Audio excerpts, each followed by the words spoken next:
Hey guys, welcome to a new video. Like, comment and subscribe if you enjoy. Without any further interruptions, enjoy the What If. Chapter 22, Yoruichi and Soi Fon chat. While Ichigo was trying, and failing, to have an argument with Nemu Kuretsuchi at the entrance of the barracks of Division 12 about whether the odd actions of Yoruichi Shihoin and Soi Fon were down to something her father did, the two females in question were stood, awkwardly, in the office of the 2nd Division's captain, an office that both had occupied. Soi Fon was stood behind her desk, trying to decide whether she should sit down, and what message that would give to Yoruichi. She did not want to give the impression that she was trying to be in control of this conversation that may well be a confrontation, but she also did not like the idea of meekly surrendering to her ex-mentor after the older woman had called her a bitch for no discernible reason. Yoruichi already had the upper hand, since she had been the one to pick the office as their meeting place. Soi Fon had tracked her Reiatsu to the barracks, and Yoruichi had been leant against the far wall, as she was now, when the shorter woman appeared. As if that was not enough, Soi Fon could still feel the heat on her cheeks that told her the blush that Ichigo's sudden appearance induced had not faded properly at this time. Her authoritativeness did not benefit from the addition of burning red flesh. Yoruichi, meanwhile, was glaring at her protege, and had been since Soi Fon had arrived. She was not necessarily angry with Soi Fon. It made sense for the girl to interfere. Yoruichi was certainly not happy about the situation. Her eyes narrowed further upon the current captain making her decision, and sitting down behind her desk without a word. In return, Yoruichi walked closer to the table, and decided to turn the tables as she put her hands on her hips and turned the glare on full force. All of a sudden, Soi Fon felt like a child in need of a scolding. "I thought I taught you better than this, Soi Fon," Yoruichi said, disappointed. Her choice of words certainly did not help Soi Fon with aforementioned feeling. "I did not expect you to be so inconsiderate. So selfish." She shook her head, and turned a sad gaze on the girl sat before her. "Do you have anything to say for yourself?" "I'm sorry, Yoruichi-sama," Soi Fon said, and she hung her head in shame. "And I'm sorry to say that you should be." Yoruichi gave a fake, sad smile.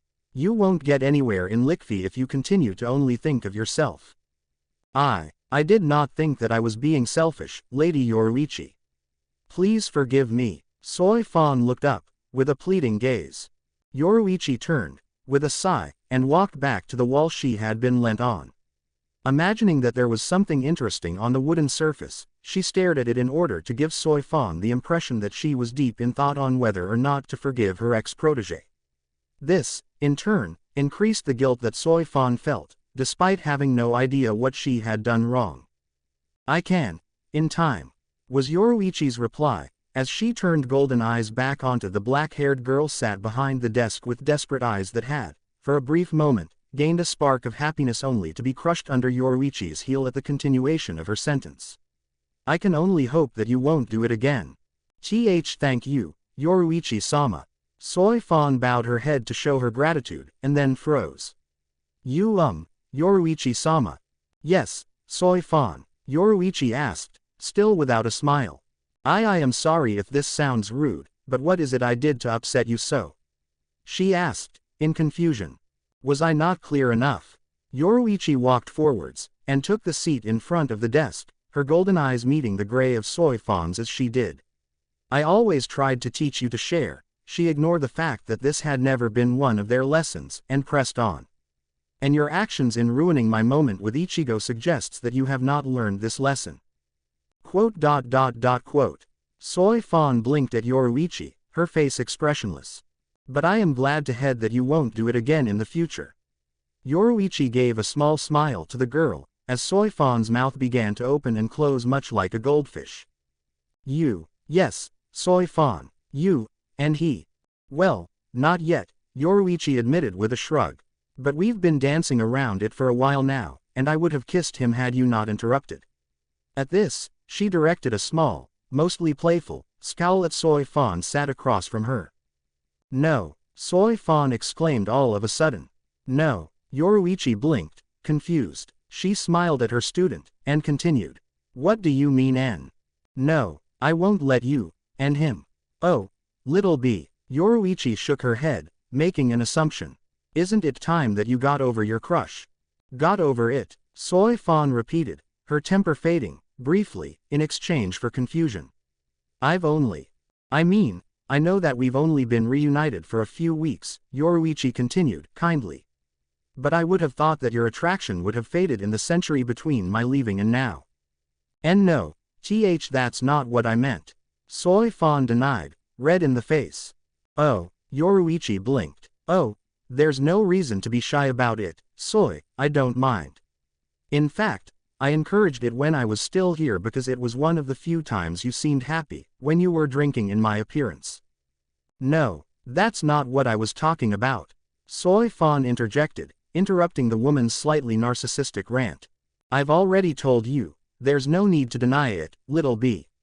It wouldn't work between us, of course, but that's no reason to deny that you like me. By this point, Soi Fon heavily resembled a strawberry. No, I'm not denying it. I did have a crush on you, she swallowed nervously. I might still have a little one, but that's not why I was saying no. Ichigo's, he's the first person I might. The first person you might. Yoruichi raised an eyebrow. Love. Soi Fon reddened further. Really? She gasped, and a grin spread across her face. Oh, that's wonderful, you've picked a wonderful, wait. Ichigo. She suddenly realized who they were talking about, and her brow sank into a frown. So you meant you didn't want someone to be with him? Soi Fon managed a nod. Soi Fon gasped out, unevenly. You can't love him already, little b. Yuichi shook her head. You must just be infatuated, she said, with a slightly condescending smile. I know that, Soi Fon hissed, suddenly, as she exercised some great control to catch her breath. But it's the first time I've felt like this. He makes me feel. Quote. A thoughtful frown scrunched up her face, and Soi Fon threw her arms in the air.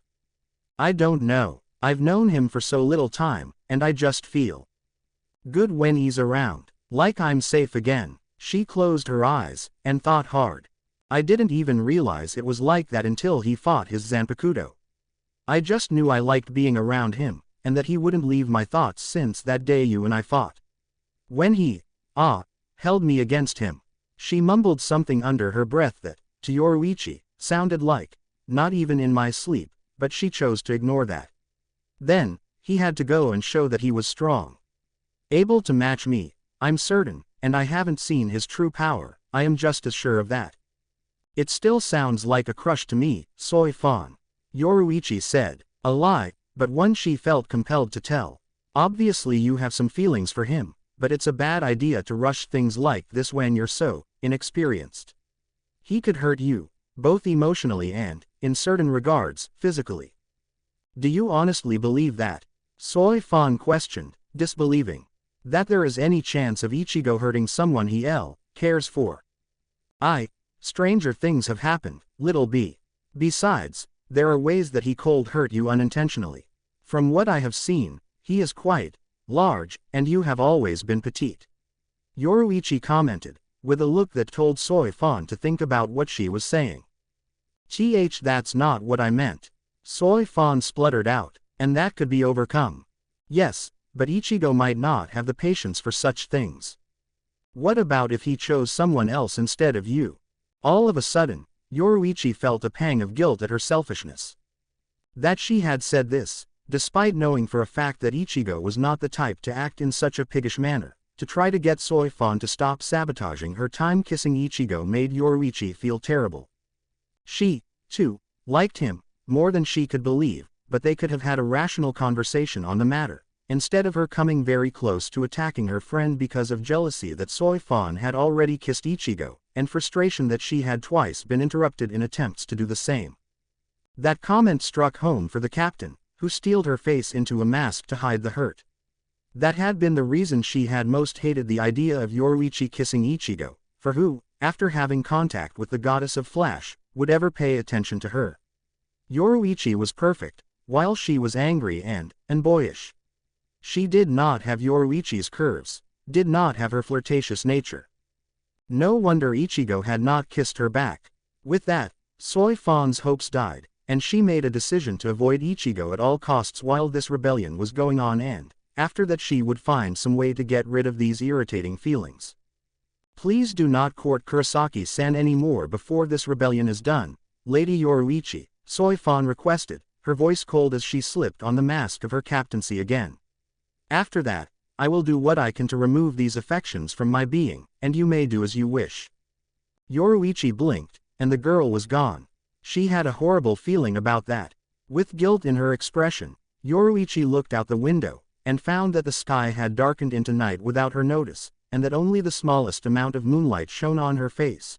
The light was dulled by a thin layer of clouds, and the moon seemed disapproving, somehow, of the conversation's outcome. Maybe that was just Yoruichi's conscience, though. Neither she, nor Soi Fon, was aware of the small voice in the latter's inner world screaming her objections to her wielder's conclusion. Suzembaki would give the silly Shinigamis a piece of her mind as soon as she got the chance. Opening parenthesis closing parenthesis dash. Elsewhere, Ichigo had been hit by a wave of fatigue, telling him that it was nighttime, and so was heading back towards the Shiba household, while tuning out the words of his Zanpakutos with a grimace at how loud they were being. Bastard! Ichigo exclaimed, not for the first time. Stop poking me, you bitch! He demanded. Why would I, you Neanderthal? You could have killed Ichigo with that attack. Ichigo knew, by this time, that poking meant that Nibbana was stabbing Ichigo with her Shikai form and, based on the footsteps that were echoing through his mind, was fleeing from her wrath. I didn't though, so piss off, Ichigo roared. You have not even apologized. I won't piss off until I have you on the end of a kebab. Kakao has promised to roast you for me once I have you on the end of my trident. Ichigo couldn't help the smile that appeared on his face at the following happy chirp Kakao gave at being included. Then, she cooed at the fact that she had made Ichigo happy, and that made him even happier. Ichigo was truly glad to have one Zanpakuto that was just so pleasant. Calming. Hey, fuck you, king. Obviously, Ichigo had heard that thought. Shut up, you imbecile. That is exactly the thing that annoys Ichigo. What annoys him is having a high-maintenance bitch in his head. You take that back. Make me. Ichigo was also amused by the squeal of pain that followed this exclamation from his inner hollow. He could bet that that meant Nejibana had thrown her trident at Ichigo, and the three-pronged spear had found its mark. You bitch, I'm gonna gut you for duh. Ichigo, shunpoing his way towards the Shiba compound, stumbled and fell upon a mighty, angry roar resounding in his head. Fuck, I'm sorry, don't hurt me, and Ichigo had, somehow, hit Tabagarasu, and was now literally running for his life. Tabagarasu wouldn't kill him permanently, but that was only because it was not possible for one of them to die, as they were bound to Ichigo. His hollow would, however, be silent for a while if he was too slow to get away from the savage spirit. Jesus, his head was a loony bin. Opening parenthesis closing parenthesis dash. Kukaku's greeting was as exuberant as ever, as Ichigo knocked on the door, if slightly less than those Ichigo was used to receiving in the human world. Oni-san. She yanked him into a hug, and Ichigo sighed. No matter what he tried, he could not convince Kukaku that he wasn't her brother, and so he relented and hugged her back. To be fair, though, it seemed that the title bothered him less now than it had in the past, simply because he was spending time in the Soul Society. That was the reason he believed, at least, since it was inspiring feelings of familiarity in him from his time as Kaian. Even so, he had not regained his memories, and that was rather annoying. Hi Kukaku, Ichigo returned, as he hugged the woman. As her arms tightened, Ichigo hastily added an honorific. Chan. Hi, Kukaku-chan. His not-sister's hold on him loosened, and she drew back with a smile that quickly fell away. What's the big idea? Leaving without telling anyone is rude. She raised her hand, and grabbed Ichigo's ear, inspiring a hiss of pain and pulling him inside the house and past the retainers that had announced his arrival. Soon enough, they reached the dining room, and Kukaku shoved him onto the ground before yelling, once again, at the top of her voice. Ganju, ya dumb ass, bring Oni-san some food. Ichigo didn't quite make out the returning shout, but Ganju soon arrived with a bowl of ramen noodles. Where did ya go, Ichigo? Ganju asked. He was better at separating Ichigo from Kaian than his sister, though he still held him in unreasonably high regard because of the similarities with his older brother. I was needed in the Sarate, Ichigo replied. The Zanpakuto were rebelling, and I had to search out some of mine. And you didn't think to let us know before now? Kukaku demanded. They kept me busy, Ichigo replied, in an attempt at justification. I had to round up 3 different spirits as well as talk with the captains and recover from being attacked by a treacherous Shinigami. Bastards, Ganju instantly replied, placing blame on the shoulders of Soul Reapers more than on Ichigo because of the grudge he still held. You could have stopped by to let us know. Or told us before you left. This is quite far out of my way. And you were asleep when I left, and I thought it was just going to be a meeting with the captains, not a full-scale rebellion, so I didn't want to wake you. Ichigo scowled. I was being considerate. We were still worried about you, Kukaku said, with a small glare. Well, sorry, Ichigo relented, realizing that he hadn't actually apologized.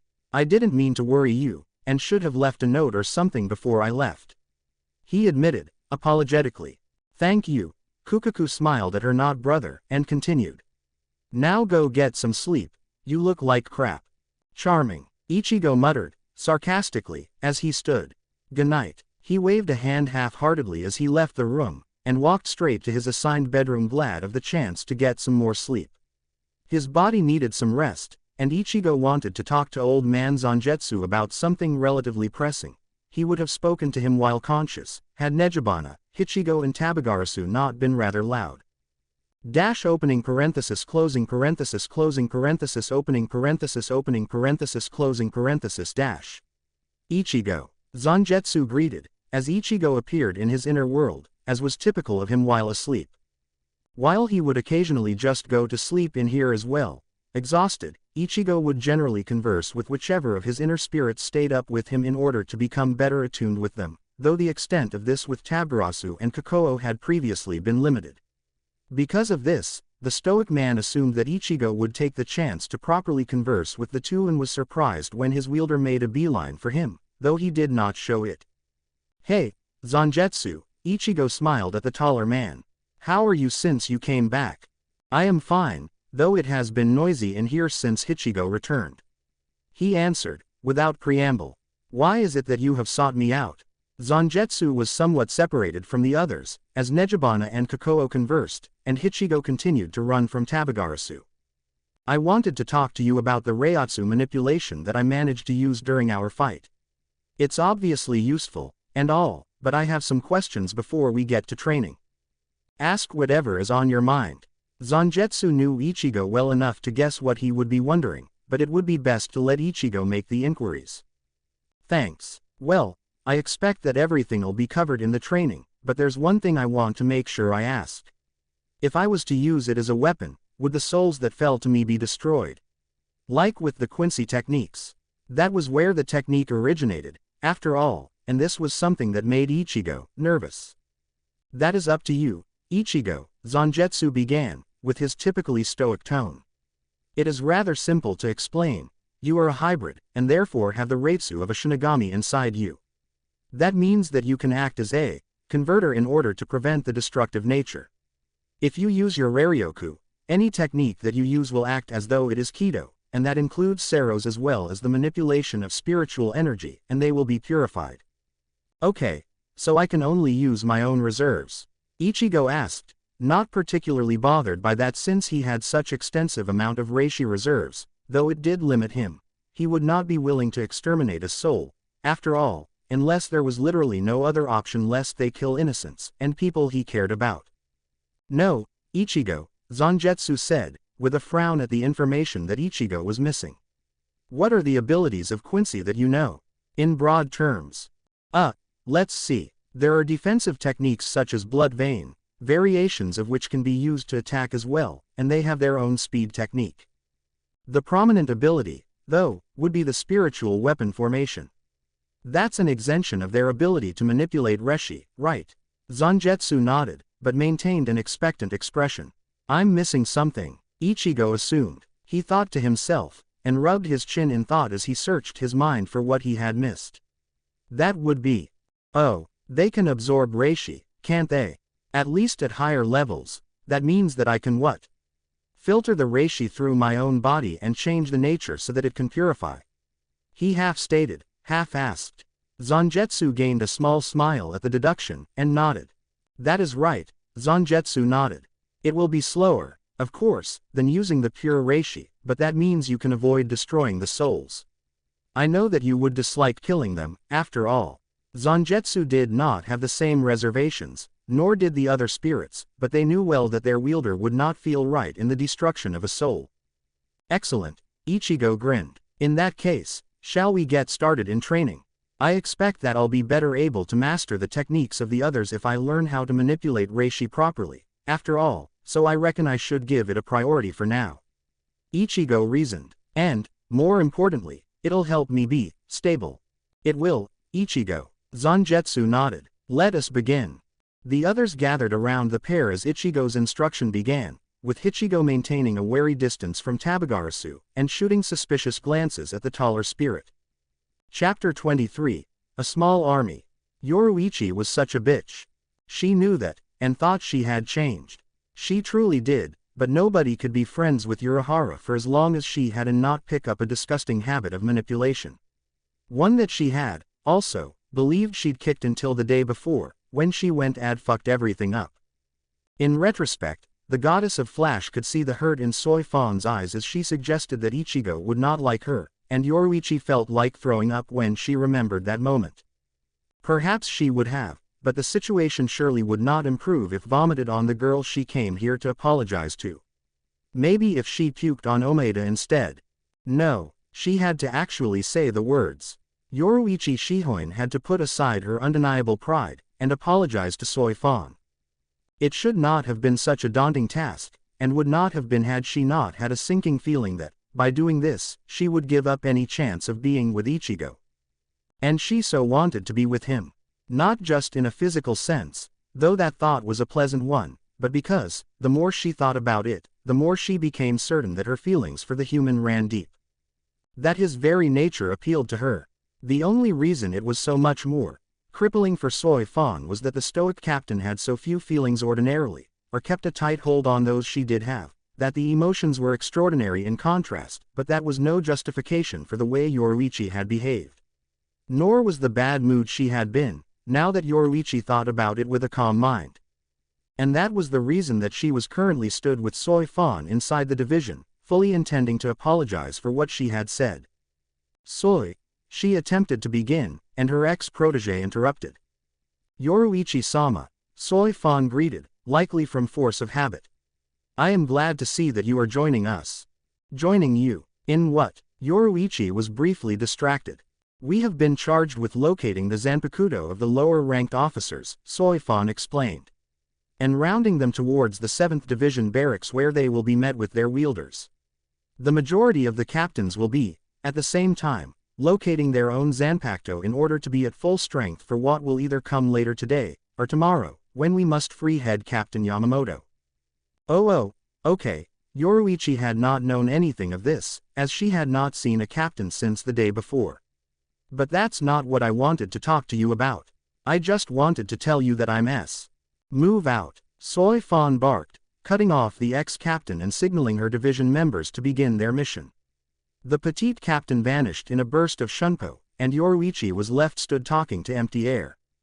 Sorry, Yoruichi huffed, and a small scowl appeared on her face. She was in the wrong, but Soi Fon was being pretty darn rude herself.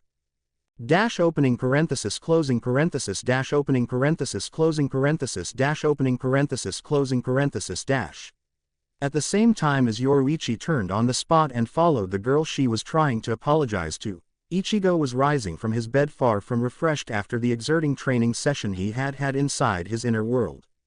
It had both tired him, as he was expending Raryoku far more quickly than he did even in fights because he was not great at siphoning off the small amounts that were necessary, and the failings that were prominent throughout, in overcharging the techniques he was trying to use and struggling to draw any of it back into his reserves, had also frayed his nerves. Ichigo had not thought to get some genuine rest, by letting his subconscious move on to less meaningful matters, until it was less than an hour before he ought to wake up, since today would no doubt be as busy as the last, and so Ichigo was damn near exhausted. It would surely be beneficial, but it was hard to see that fact as he grumbled, yawned, and rubbed the sleep out of his eyes as best he could. As he pulled on his unique uniform, and cursed as he managed to push his head through one of the sleeve holes, and the material ripped as he pried it off him. With a grunt of annoyance, Ichigo decided he'd have to release a sword once he was inside the Sarate. He could put it off on the off chance one of his not siblings would be walking past, as the more unrestrained state of his Reiatsu may well be crushing for them with their lack of spiritual pressure. Ichigo popped into the kitchen to say goodbye to his not siblings on his way out of the Shiba compound, something that went fine, although he forced himself to ignore the not sisterly look that crossed Kukaku's face as he did so, and did not delay him any more than could be expected. As soon as he stepped out of the house, Ichigo vanished in a single flash step that brought him a good portion of the distance between his starting point and the Sarate. He paused briefly, with a frown on his face. Something felt wrong somehow, like he was venturing into a trap, but the hybrid didn't have the luxury of waiting for the storm to pass, and so Ichigo pressed on with gusto, and a caution in his eyes that was rare for the generally hot-headed man. That feeling, though, was not enough to prepare Ichigo for what was to come. A wholly unexpected encounter that would prove nearly fatal for both him and those around. Opening parenthesis closing parenthesis opening parenthesis closing parenthesis dash. I thought this lot were meant to be weak, Yoruichi exclaimed, to her ex-pupil at her side. The two, undeniably the strongest present, were doing what they could to protect the ranked and unranked members of the second division. Even Soi Fon, who was extremely cold to her subordinates, had to admit that this situation was not their fault. That they had no chance against the enemy at hand. So did I. Soi Fon barked back at her mentor with some hint of anger at her and at the formidable task at hand. I don't understand what's going on, she called to the woman, as Yoruichi landed a vicious kick on the temple of one of the adversaries. It should not have been a death blow, and the exil was not willing to restrain her strength any more than she had been, since the chainsaw-looking blade could have landed a fatal blow on one of the pair still standing, had it hit. None of the Zanpakuto belong to high-ranked officers. How are they this strong? We don't have time to speculate, little B. Let's just hope that the cavalry finds us in time, she yelled, as Soi Fon landed her own blow, and sent one of the Zanpakuto, a lanky, greasy-haired figure, into the stomach of a ripped canine man at the front of the crowd. Yoruichi caught the arm of a blue-dressed woman and slammed her forehead into the bridge of her nose. The Zanpakuto fell back, stunned, and Yoruichi's following kick took her out of the fight in an instant. Who'll be able to help us here? The other captains are searching for their own Zanpakuto. Soi Fon's sword had been drawn at this point, and she slashed it across the torso of one of the Zanpakuto near her, before plunging it through another's stomach. They may not survive the blows, but the ruthless captain did not care if the Shinigami failed to reclaim their blades. They had not managed yet, so they were obviously not competent. There was a lull in their conversation as they were forced to focus on facing off against half a dozen opponents each. The spirits were numerous and had clearly decided to take advantage of that fact. Don't worry, Captain. Omeda staggered to his feet, blood trickling from the corner of his mouth after a sledgehammer had met his sizable gut. I can still help, he yelled, and lunged forwards with his own blade drawn. He did not have his shikai, despite forces managing to capture it, after his time with Mayuri Kuretsuchi, but Soi Fon had not bothered to ask why. Omeda entered the fray, diving into a group of Zanpakuto, and let out a roar of challenge. It was cut off, as one of the spirits slammed its hilt into the back of his head, and the lieutenant fell to the floor unconscious. Kami, I hope that wasn't the cavalry. Yoruichi joked half-heartedly, as a blade nicked her side and she backed off a step when the group, whose number she had reduced by half, received their own reinforcements. Soi Fon had the same problem, as she replied. The issue is still there, that there are very few people who can offer aid. We need substantial reinforcements to be allowed opportunity to escape, Soi Fon exclaimed, without humor. Well, Yoruichi swayed like a tree in the wind, and avoided a stab from a Western-style short sword. There's always Ick. She was cut off by a scream of surprise, from the other end of the battlefield, as the man in question appeared. Ichigo, good of you to join us, Yoruichi called. With the addition of another captain-level fighter, their odds had risen. Soi Fon's brow fell into a frown at his appearance, or the hurt that came with it, more specifically, and she focused on the fight. What's going on? Ichigo punched a Zanpakuto in the face, as he drew an okatana from its place at his hip and blocked a strike that had been aimed at his neck. How are they this organized? Intel suggests that they found out we were coming, and banded together to cause the most trouble possible. Yoruichi replied, quickly. The Zanpakuto renewed their attack, frustrated by the conversation that was going on amidst the battle. Okay, but how the fuck are they this strong? Ichigo exclaimed, as one of them showcased this very strength by almost catching him off guard, and pushing him back a step with some effort. We don't know, Yoruichi yelled, frustrated. Ichigo, Zanjetsu exclaimed, that one. He directed Ichigo's attention to one of the Zanpakuto in the very center of its group, whose eyes were closed, and had a dull green aura thrumming around it. His view was more unobstructed than the 2 2nd Division captains, current and past, and so it made sense for him to see it first. He made to call out to his 2 allies, only to be interrupted by a shout from Soi Fon. Ichigo, she cried, as a gap opened between the two. Behind you.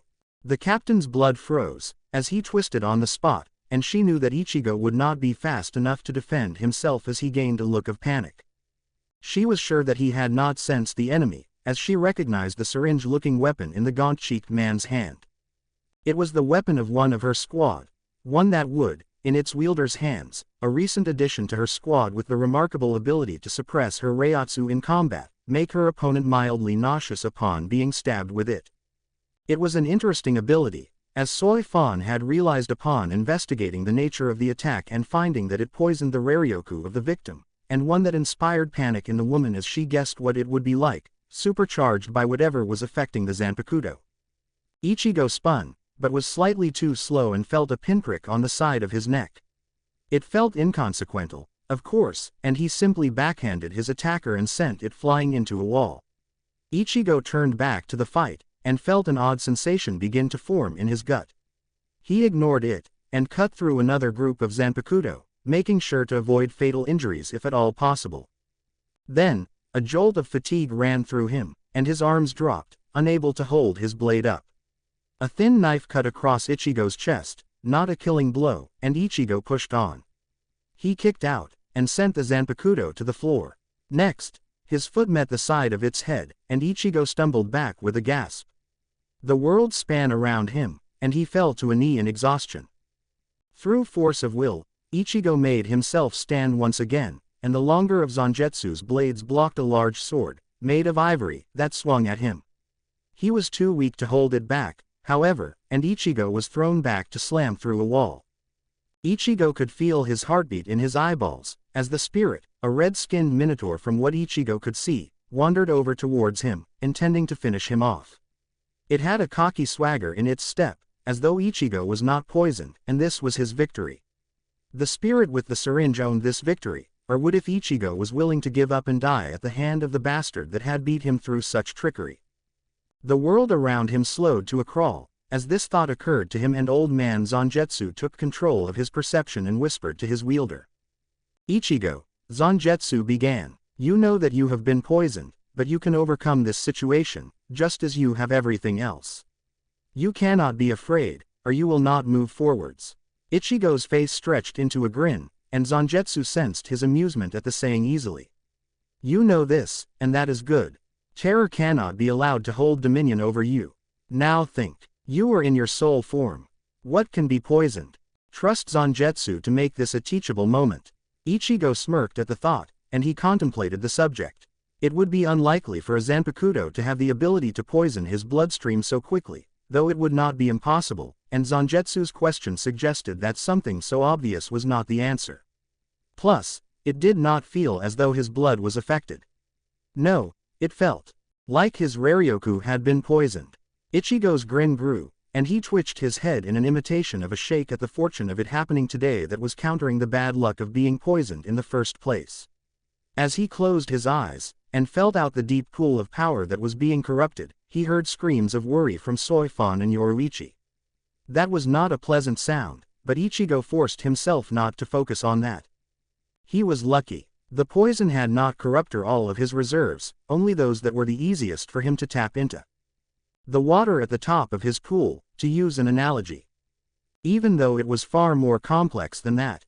In reality, it had not penetrated deep enough into his being to reach anything but the readily available energy. If Ichigo had had to expend, and replenish, all of the energy, he may well have flattened the landscape around him, and killed the Zanpakuto. It would even have had permanently adverse effects on the captains, who had obstacles between them and Ichigo, and that would be extremely unfortunate.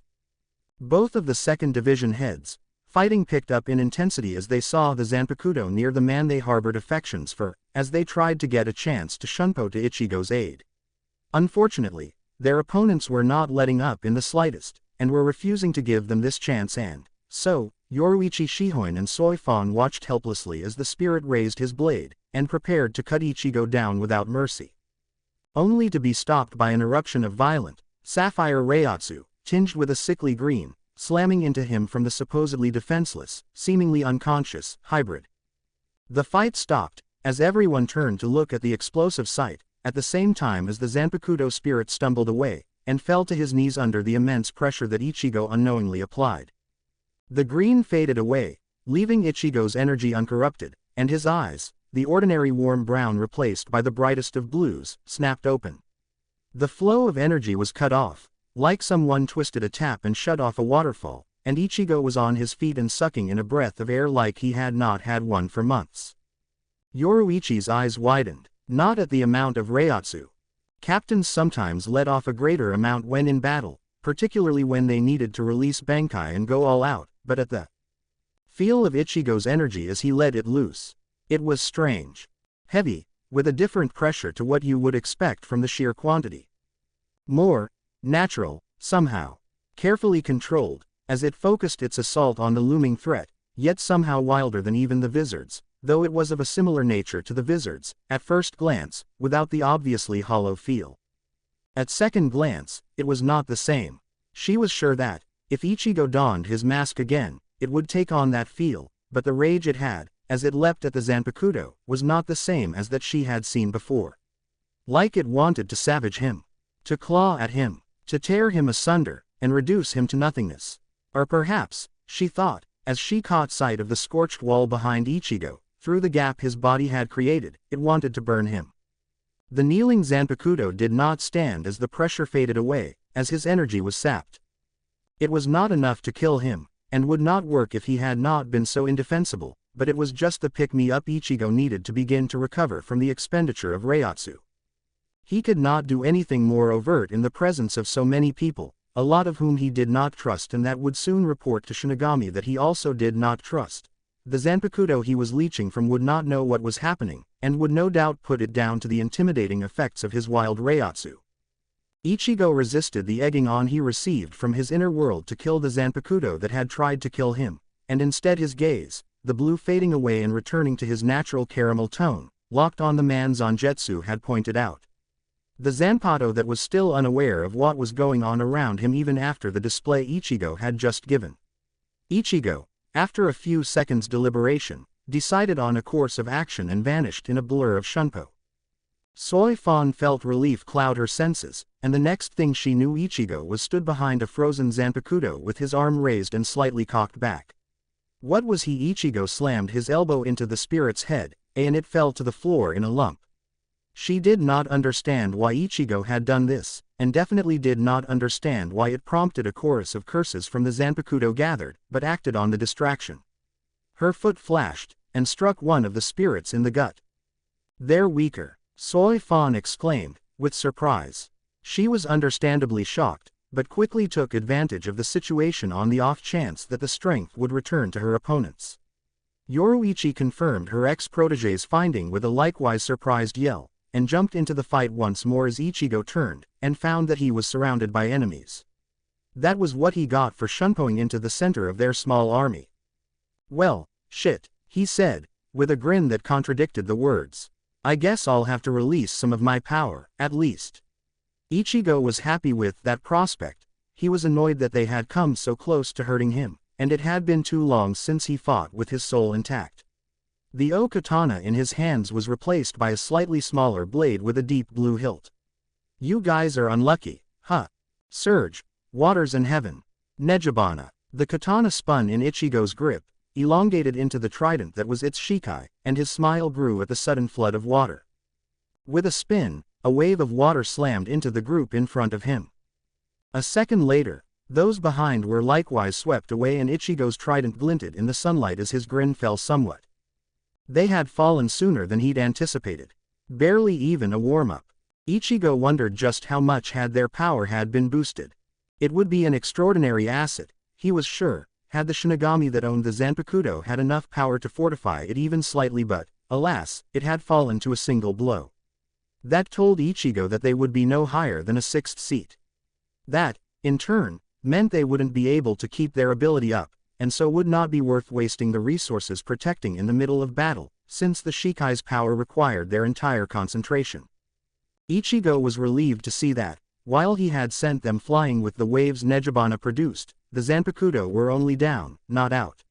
With a few exceptions that he assumed belonged to the lowest powered officers that had communicated with their Zanpakuto and therefore achieved Shikai. Ichigo ran forwards, as they were climbing to their feet, and Nejibana's body, just before the drill, thudded into the head of one of his enemies and it fell to the floor with a glazed look in its eyes. Next, Nejibana stabbed forwards, and stabbed into the shoulder of one of the spirits, who let out a cry of pain. Ichigo pulled it out, and the Zanpakuto fell to the floor. It would probably survive, but Ichigo was bothered by the free-flowing blood that spilled from the wound. He was rapidly gaining battle experience, but he did not know much of how to fight battles against large numbers of, quite frankly, weak opponents. It would be foolish to underestimate them, when he was surrounded, and refrained from releasing one of his swords, but it was fast becoming clear that using any more than a portion of his strength would cost some of his allies their primary method of fighting, and so he couldn't give in to the bloodlust that was provided by Tabagarasu and Ichigo. Ichigo sighed, and spun on the spot, channeling the abilities of Nejibana and summoning a great quantity of water that swept his enemies away, and crashed against the wall directly ahead of him with the Zanpakutos in tow. The human Shinigami turned on the spot and repeated the process, sans close combat fighting, with the now stood enemies he was suddenly facing. It was rather boring, against enemies that could not stand against the water that was produced with each swing, but Ichigo couldn't make it any more fun with enemies that he clearly outclassed. Similarly to Ichigo, Yoruichi and Soi Fon had dealt with their, comparatively small, own groups of enemies and were now stood over them and watching Ichigo rest the trident on his shoulder as he looked expectantly at the Zanpakutos. When they didn't rise again, Ichigo grunted his annoyance and Nejibana returned to her katana form in a flash of blue light. "Are you okay?" Ichigo asked, with a small amount of concern. He would have been more worried, had they not drastically weakened at the end of the fight. His brow sank into a frown upon seeing the minor injuries both Soi Fon and Yoruichi had sustained. He took a step forwards, in the moments before they answered. "Fine, Ichigo." Yoruichi smiled at the look, and waved off his concerns. "Captain Unohana will be able to patch me up in a jiffy." "They are unsubstantial, Kurosaki-san," Soi Fon replied, turning to look over her injured squad members. "I will inform Unohana Taicho that my subordinates require medical assistance." She vanished in a flash step, and Ichigo blinked. "What the? Did I do something to upset her?" he asked Yoruichi, with a tone of confusion and, dare the exile say, hurt. Ichigo did not often show it when he was upset, but that cold reaction had been wholly unexpected after their friendship had been coming along swimmingly, and none of his spirits could think of something he'd done to hurt Soi Fon. "No." Yoruichi's smile faltered, and Ichigo's confused annoyance grew. "You didn't." She, too, vanished, leaving Ichigo to stand watch over the unconscious Shinigami and Zanpakuto as he waited for someone to come and relieve him of the unwanted duty. Call him paranoid, but Ichigo had a nagging feeling that he was needed somewhere else. Chapter 24, Kuga Kuchiki. Ichigo's suspicion that he was needed somewhere else continued to bug him for the hour that he spent flash-stepping across the Sarate in search of the remaining Zanpakuto. He ignored it, however, as he found half a dozen of the enemies. None of whom put up enough of a fight that he needed to release one of his Zanpakuto, and subdued them before carting the sword spirits back to the 4th barracks to await their wielders to reclaim their Zanpakuto. Ichigo was setting out on his 7th trip when he found out that it was more than just a feeling, as a black butterfly appeared, hovering, before him. The human Shinigami blinked once at it before holding a finer out in offer of a perch, the hell butterfly landed, and a familiar tone was relayed to the substitute. "Kurosaki-san." Urahara Kazuki's voice reached him. "How are you on this fine day?" Ichigo scowled. Why bother asking, when it was a wholly one-sided conversation? "I am fine, thank you for asking." "Stop scowling at me, everyone has to exchange pleasantries, it's only polite." Ichigo's scowl deepened, and he was about to dismiss the insect when the voice carried on. With a sigh, he decided that he ought to listen to the message in its entirety so that he could properly justify punching the hat wearer in the face when he returned to the human world, and to know how much of a beating Kazuki deserved. "Now that our pleasantries, or at least mine, since you're too insolent to return them, are out of the way, we may get down to business. As you know, there is currently a rebellion taking place, in which the Zanpakuto spirits have expressed their unhappiness with their wielders. Thankfully, my Benaheim has not succumbed to the control of Muramasa, though she has told me that she felt a slight pull only a few hours hence." Ichigo was gritting his teeth, as he waited for the man to get to the point because, at the moment, he could not see one, and Urahara had a remarkable talent for annoying the substitute. "Of course, this pull compelled me to investigate, as I wondered whether it meant that the instigator of the rebellion had traveled to the human world. And, if he had, what possible reason he would have to do so. Unfortunately, your friends had also sensed something was amiss, and had gone after Muramasa." Ichigo was suspicious of this, as his eyes narrowed at the butterfly.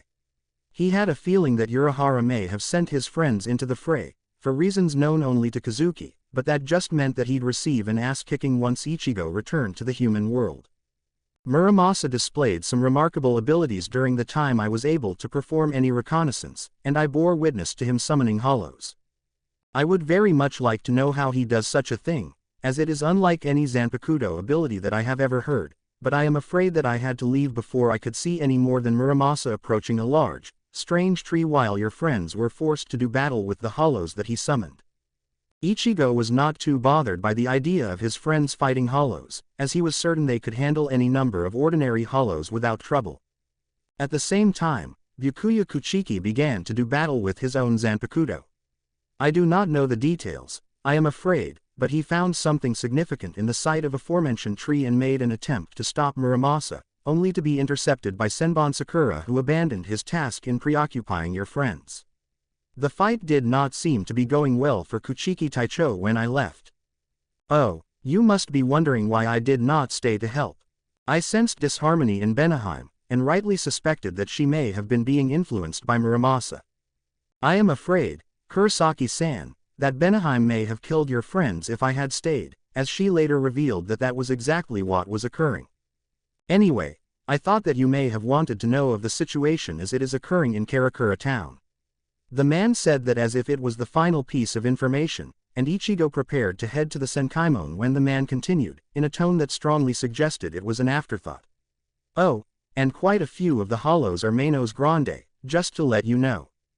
Ichigo snarled. Of course they were higher-level hollows. His friends would be able to handle a few Manos, of course, but a group of them meant that there would be a good number of Seros. Seros that Ichigo did not know for sure they would be able to avoid. Ichigo regretted the fact that he had never seen the strength of Orihime's shield at that moment, and that he had no idea how fast Chad and Orihime were. On top of that, he did not know how much damage Senbon Sakura would have done to Ichigo's friends before his fight with Byakuya began, and his worry only increased. "Oh, I am going to kill Kazuki," he growled, and shunpoed over to the only method of transport he would be able to use in order to intervene. At least for the moment. Opening parenthesis closing parenthesis opening parenthesis closing parenthesis opening parenthesis closing parenthesis dash. Hado number 33, Sukatsui. Rukia Kuchiki cried, and fired a bolt of blue energy at the nearest Manos, with a gasp. She really wished that she could have retrieved her Zanpakuto before this. If only Muramasa had not intervened at the end of the duel between Wielder and Zanpakuto, then this fight would be a whole lot easier. With Soda no Shirayuki, Rukia would not be depleting her energy so quickly. She needed to send at least one Sukatsui at each Manos, and even that was not enough to ensure their masks would break. It was tiring, and Rukia's movements were becoming more and more sluggish as her Raryoku reserves were being drained quite a bit faster than they could replenish. That explained why, as one charged a Sero in its now open mouth. Rukia's shunpo was significantly slower than ordinary. She still evaded the hollow attack, but stumbled at the force the subsequent explosion hit her with. Then, she raised her hand again, with ragged breath, and launched another of the attacks at the inside of the hollow's maw. She could purify this one even if the power of her Kido fell somewhat. Hado number 33, Sukatsui. After the attack landed, Rukia risked a glance at her Nisama, and her brow crinkled with concern as she saw him make an attempt to block an incoming spear moments long before it was in range of his sword. It was almost as if his depth perception had altered, Rukia realized, as her brother's shoulder was pierced by the spear, and Koga Kuchiki, the master of Muramasa that had run his own Zanpakuto through with a sword, appeared in front of Byakuya and wrenched the weapon out of her brother's torso. Rukia swallowed her worry, and turned back to her own assigned task. The sooner she could neutralize the threat of the hollows, the sooner she could make some attempt at helping her older brother with his fight. Not that Byakuya would want to receive help, nor was Rukia certain that she would be much help in her current condition if Byakuya was unable to defeat his opponent. Perhaps she could send for help. Urahara was very powerful, and he was in Karakura even now. He might be a viable form of reinforcement. Or, better yet, she could call Ichigo for help. Unlike Kazuki, she was confident that Ichigo would answer her calls. If he could defeat Byakuya in his healthy state, then he would surely be able to defeat Koga.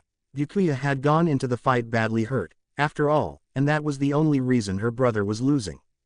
Rukia shook her head clear of these thoughts, realizing that another high-level hollow was about to fire its attack at her, and prepared to, again, shunpo to safety. Getsuga Tenso. Speak of the devil, and he shall appear. Rukia smiled slightly at the voice, as she murmured one of the sayings she'd picked up in the human world. A crescent of blue energy eradicated the head of the Manos just about to fire, and Rukia was left staring at Ichigo, stood behind the hollow as it dissolved into Reishi, stood with his dual-bladed shikai in his hands. As always, he held the larger blade, heavily resembling a kyber knife, in his right hand and the smaller, though still the length of his arm, in his left. On Ichigo's face was a concerned frown as he looked down at Rukia, who was breathing very heavily and had placed the tip of her sealed Zanpakuto against the ground to hold herself upright. Rukia smiled up at him, in an attempt to reassure the substitute, only for it to fall away in exchange for a look of panic as three of the Manos behind Ichigo's back charged Seros. If he was taken by surprise by the attacks, there was no telling how much damage they could do. Ichigo! Rukia yelled, her voice panic-stricken. Behind you! Ichigo's concern gave way to a smirk as Rukia exclaimed her worry, and he rolled his eyes before hefting his inner hollow's blade and holding it out to the side. Blue energy wrapped around it, and his arm, as he pumped some of his Raryoku into the blade.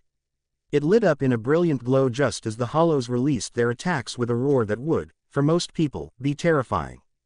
The strawberry blonde hybrid spun in mid-air, stood on his Reiatsu, and slashed the large kyber knife horizontally as Ichigo cheered inside Ichigo's head.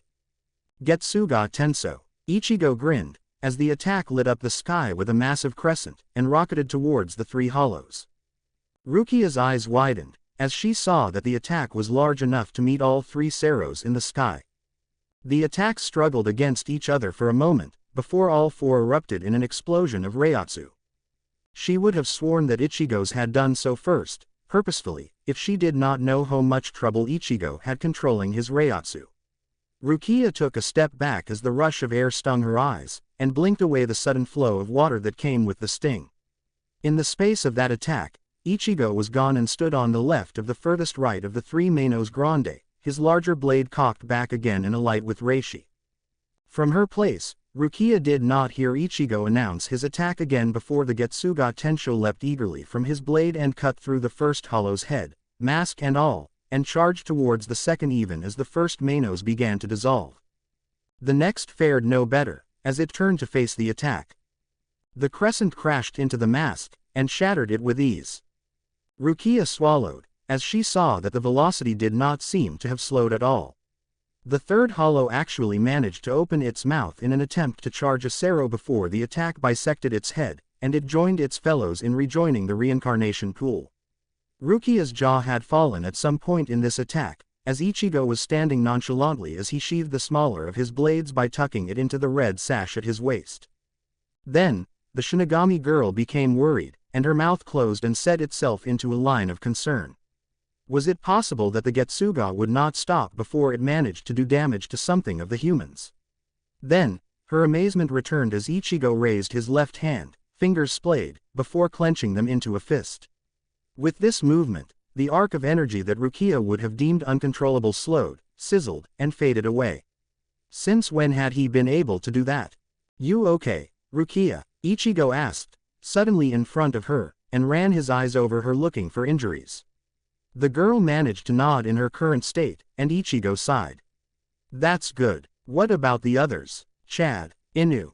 "Why yes, they're fine." She nodded slowly. I think. They're in the forest over there, but there were only a few low-level hollows after them. I have faith in them to fight those off with relative ease." "Yeah, I do too. I was only worried that they might have been facing Manos, or that maybe an Ijukas had come through."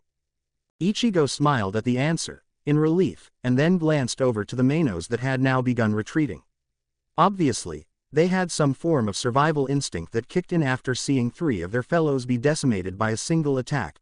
"Hold on for a second, midget. I'll give them an incentive to get out of here ASAP." Ichigo stepped forwards and raised both blades, running parallel to each other in a horizontal grip as Ichigo held them out to his right. Getsuga Datsu. He swiped the blades across his body, and the enormous crescent of energy that was flung forwards quickly broke up into smaller projectiles. The bullets of Ichigo's Raryoku shot towards the still open Gargantas that the Manos were using for their retreat. Those that missed the Gargantas, and there were many as Ichigo did not bother to change any of the bullets' course, faded away soon after passing the tiers. The hollows wailed as good number met their targets, and the Gargantas slammed shut. "That takes care of that." Ichigo nodded, and took Rukia's elbow before directing her to a tree and pushing her to the floor so that the girl would sit. "Now, where's Muramasa?" he asked. "He's injured." Rukia resisted the temptation to yawn, and then her violet eyes locked onto Ichigo's. "Ni-sama." "No." Ichigo blinked. "I'm Ichigo," he corrected in a confused tone. "Do you have a concussion, Rukia?" "No. Ni-sama's in trouble. He's fighting a traitorous Kuchiki, and he was already injured by Senbon Sakura before his Zanpakuto joined forces with him." "Oh." Ichigo nodded, before shrugging and kneeling in front of Rukia. "Good for him. I'm more concerned about you than that bastard, though. Do you need me to call for a 4th Division member? Or maybe go fetch Inoue?"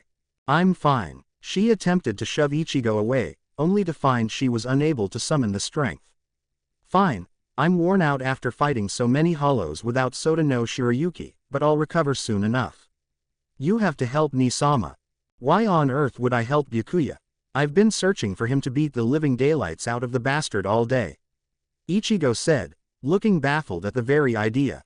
"Please." Rukia bypassed any argument she might give, and grabbed Ichigo by the arm with a weak grip. "Please help him. He's my only family. I can't let him die," she begged, while staring into his eyes. Ichigo sighed at the tactic, and scowled at his inevitable answer. "Fine." Ichigo relented. "But I'm still gonna kick his ass when we get back to the Soul Society."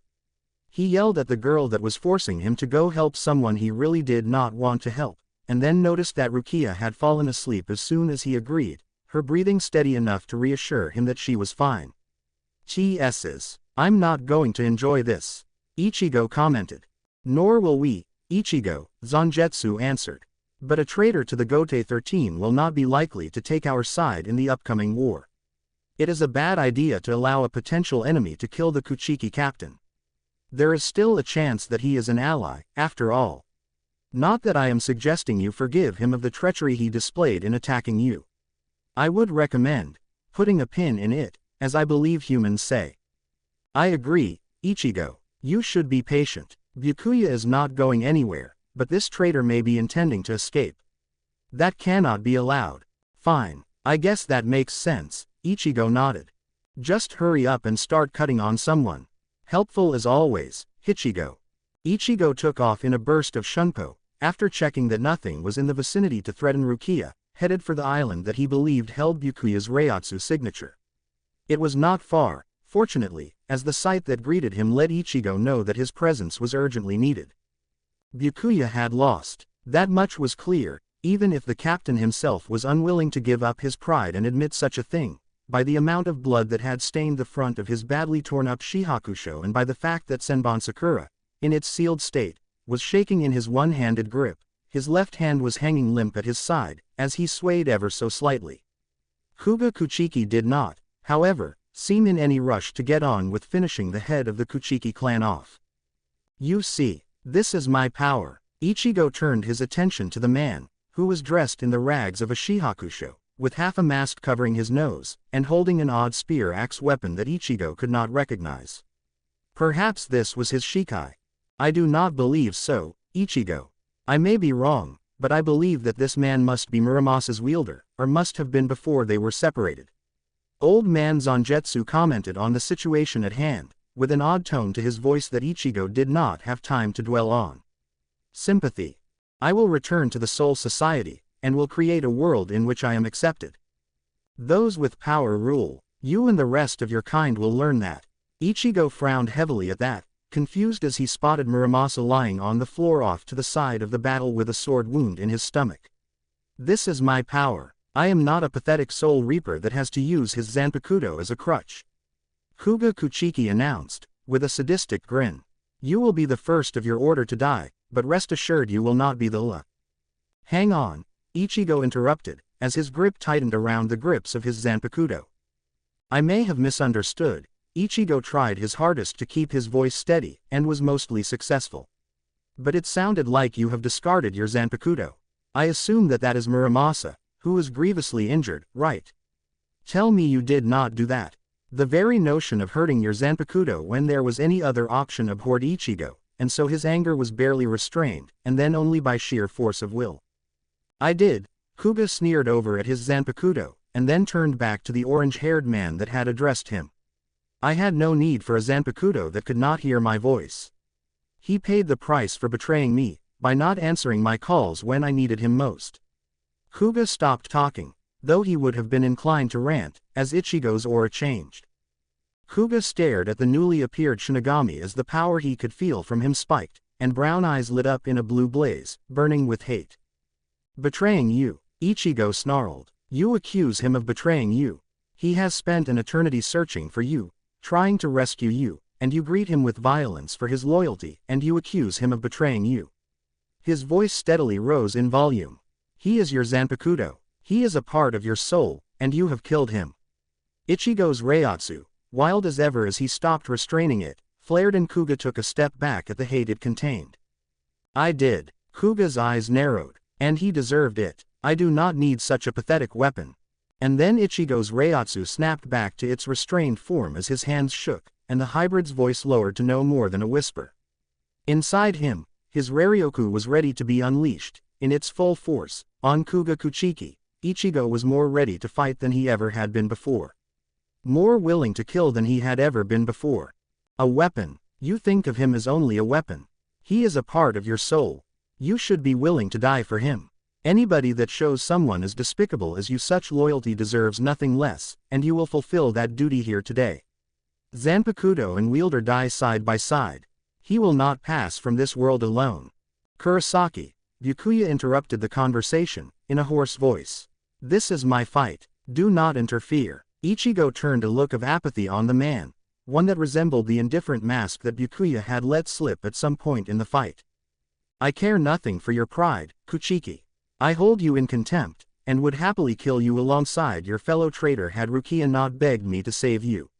Now, Ichigo vanished in a blur of flash step, and appeared behind Byakuya. The man was not fast enough to move before Ichigo's arm snaked around his neck, and he pulled Byakuya into a sleeper hold. Go to sleep, and shut the fuck up. Koga watched bemused as Byakuya struggled weakly for a moment, and then went limp. Ichigo stepped away and allowed the Kuchiki head to fall to the floor in a manner unbecoming of a noble as he landed, face first, in the mud. Ichigo hooked a foot under his torso and flipped Byakuya over with a motion so that he would not suffocate. Now for you, Ichigo said, and even Koga was slightly unnerved by the grin that spread across his face. I have one thing to thank you for. before I put you down like the dog you are. I thought this would be boring, but now it promises to be very fun. The hybrid hissed. I will teach you the power of a Zanpakuto before you die. In your last moments, you will realize your mistake, and I will smile as I look down on your corpse. I love my Zanpakuto more than life itself, and that is why this is going to hurt. Bankai. Chapter 25. Bankai. Ichigo Kurisaki's eyes shone with malevolence as he hefted Zanjutsu's blades and held both out in front of him, crossed at the non-existent hilts, and his Reiatsu spiked with glee that was born of Ichigo's eagerness to rain hell on the traitorous Shinigami in front of them and solidified by old man Zanjetsu's determination to avenge the same Shinigami's Zanpakuto, who had only shown the determination that a Zanpakuto owed to their wielder in his actions. Koga took an involuntary step back as Ichigo's Reiatsu skyrocketed and the blue energy swirled around the hybrid in a raging vortex. Ichigo's own sigh of relief, at finally accessing one of his final releases in an actual combat situation, was swallowed by the hum of his Reiatsu as it attacked the world around him. Bankai. Ichigo grinned, and the Reiatsu retraced, wrapping around Ichigo for the briefest of moments before its owner consumed the pressure and his appearance changed. Tensa Zanjetsu. That is your Bankai? Koga asked, with a frown. I am all for mocking the Shinigami, but I find it insulting that you believe that such a pathetically small Bankai could do anything to harm me. Koga's posture had relaxed as he looked at the technique of his opponent. The Kuchiki head, he nodded at Byakuya's unconscious form. Called you Kurosaki. Is that your family name? I will make sure to carve it into your tombstone. And, who knows, I might hunt down any of your relatives at the same time so that they can join you in reincarnation. He grinned from beneath the half-destroyed mask as he mocked the interfering Shinigami. Not much of a talker, Koga asked, as Ichigo did not answer. Or do those bandages muffle your voice? Speak up, he ordered, as Ichigo did not respond. And then his opponent was gone. What thr'd? Koga began to ask, before interrupting himself with a yell of pain. He flew forwards, with blood running down his back from the long, vertical, shallow cut that had been dealt to him. Koga managed to twist in midair, and found himself looking at Kurosaki, stood where Koga himself had been moments before, with his blade held in an effortless grip. Koga's eyes narrowed as he tried to understand the speed with which he had been attacked, and Ichigo's eyes shone with hatred as he remained silent. Ichigo's appearance somewhat mirrored that of Koga, the traitorous Shinigami noted as he righted himself and landed with a slight skid. Both were wearing ragged robes, though Koga's were literally rags after so long inside his prison coffin, but the hybrids were as black as the sword sat in his grip, contrasting greatly to what he was wearing beneath them. Koga could see only a hint of the gray-white bandages that were tightly wrapped around Ichigo's torso, but they were far clearer on his left arm, as the kimono Ichigo was wearing was sleeveless just like his ordinary uniform, and on his face as it was uncovered except for the bandages that wrapped around his neck and the lower half of his face to leave his nose and brown eyes visible. Ichigo's right arm, on the other hand, was not wrapped in the bandages, but black chains that snaked their way under the bandages covering his shoulders and cut off at the end of his wrist. That struck Koga as odd, since it looked as though Kurosaki's blade had a similar chain hanging off the pommel, but he did not have time to focus on it as Ichigo vanished again, leaving a slight afterimage as he did, with his blade still hanging in his grip. Koga's eyes briefly flicked to his hair, noting that it now had several black streaks running through the orange locks. And then he was in front of Koga, with his blade raised, and cut a deep wound down his opponent's right side. Ichigo watched as Koga was thrown back again, and landed in a heap only a few meters from the broken form of Muramasa. Ichigo watched as Koga struggled to his feet, his pale skin and absence of body fat extremely clear as the muscles in his arm tensed as he pushed himself upright while he grimaced from the pain of the newly-dealt wound in his torso. Koga lifted his hand, and a spear axe similar to that he had been using before flew into his hand and the imprisoned Shinigami lifted it and pointed the sharp end at Ichigo. Ichigo believed that he mumbled something about Kido, and was surprised at the next attack that came. He was vaguely aware of the fact that some Kido masters became attuned with certain spells to the point that they could choose not to use any incantation at all, even foregoing the name and number of the attack, but did not expect this man to be that talented in the demon magic. If Ichigo had not been in his Bankai, this surprise would likely have allowed the Kido to hit him. The unexpected attack, combined with the fast fire of the red bolt of energy, no doubt would have combined to catch him off guard. As it was, however, Ichigo was in his Bankai, and so the attack moved almost comically slowly and he vanished from his spot as Koga watched only to appear between the X-Kuchiki and the red energy attack with his sword raised.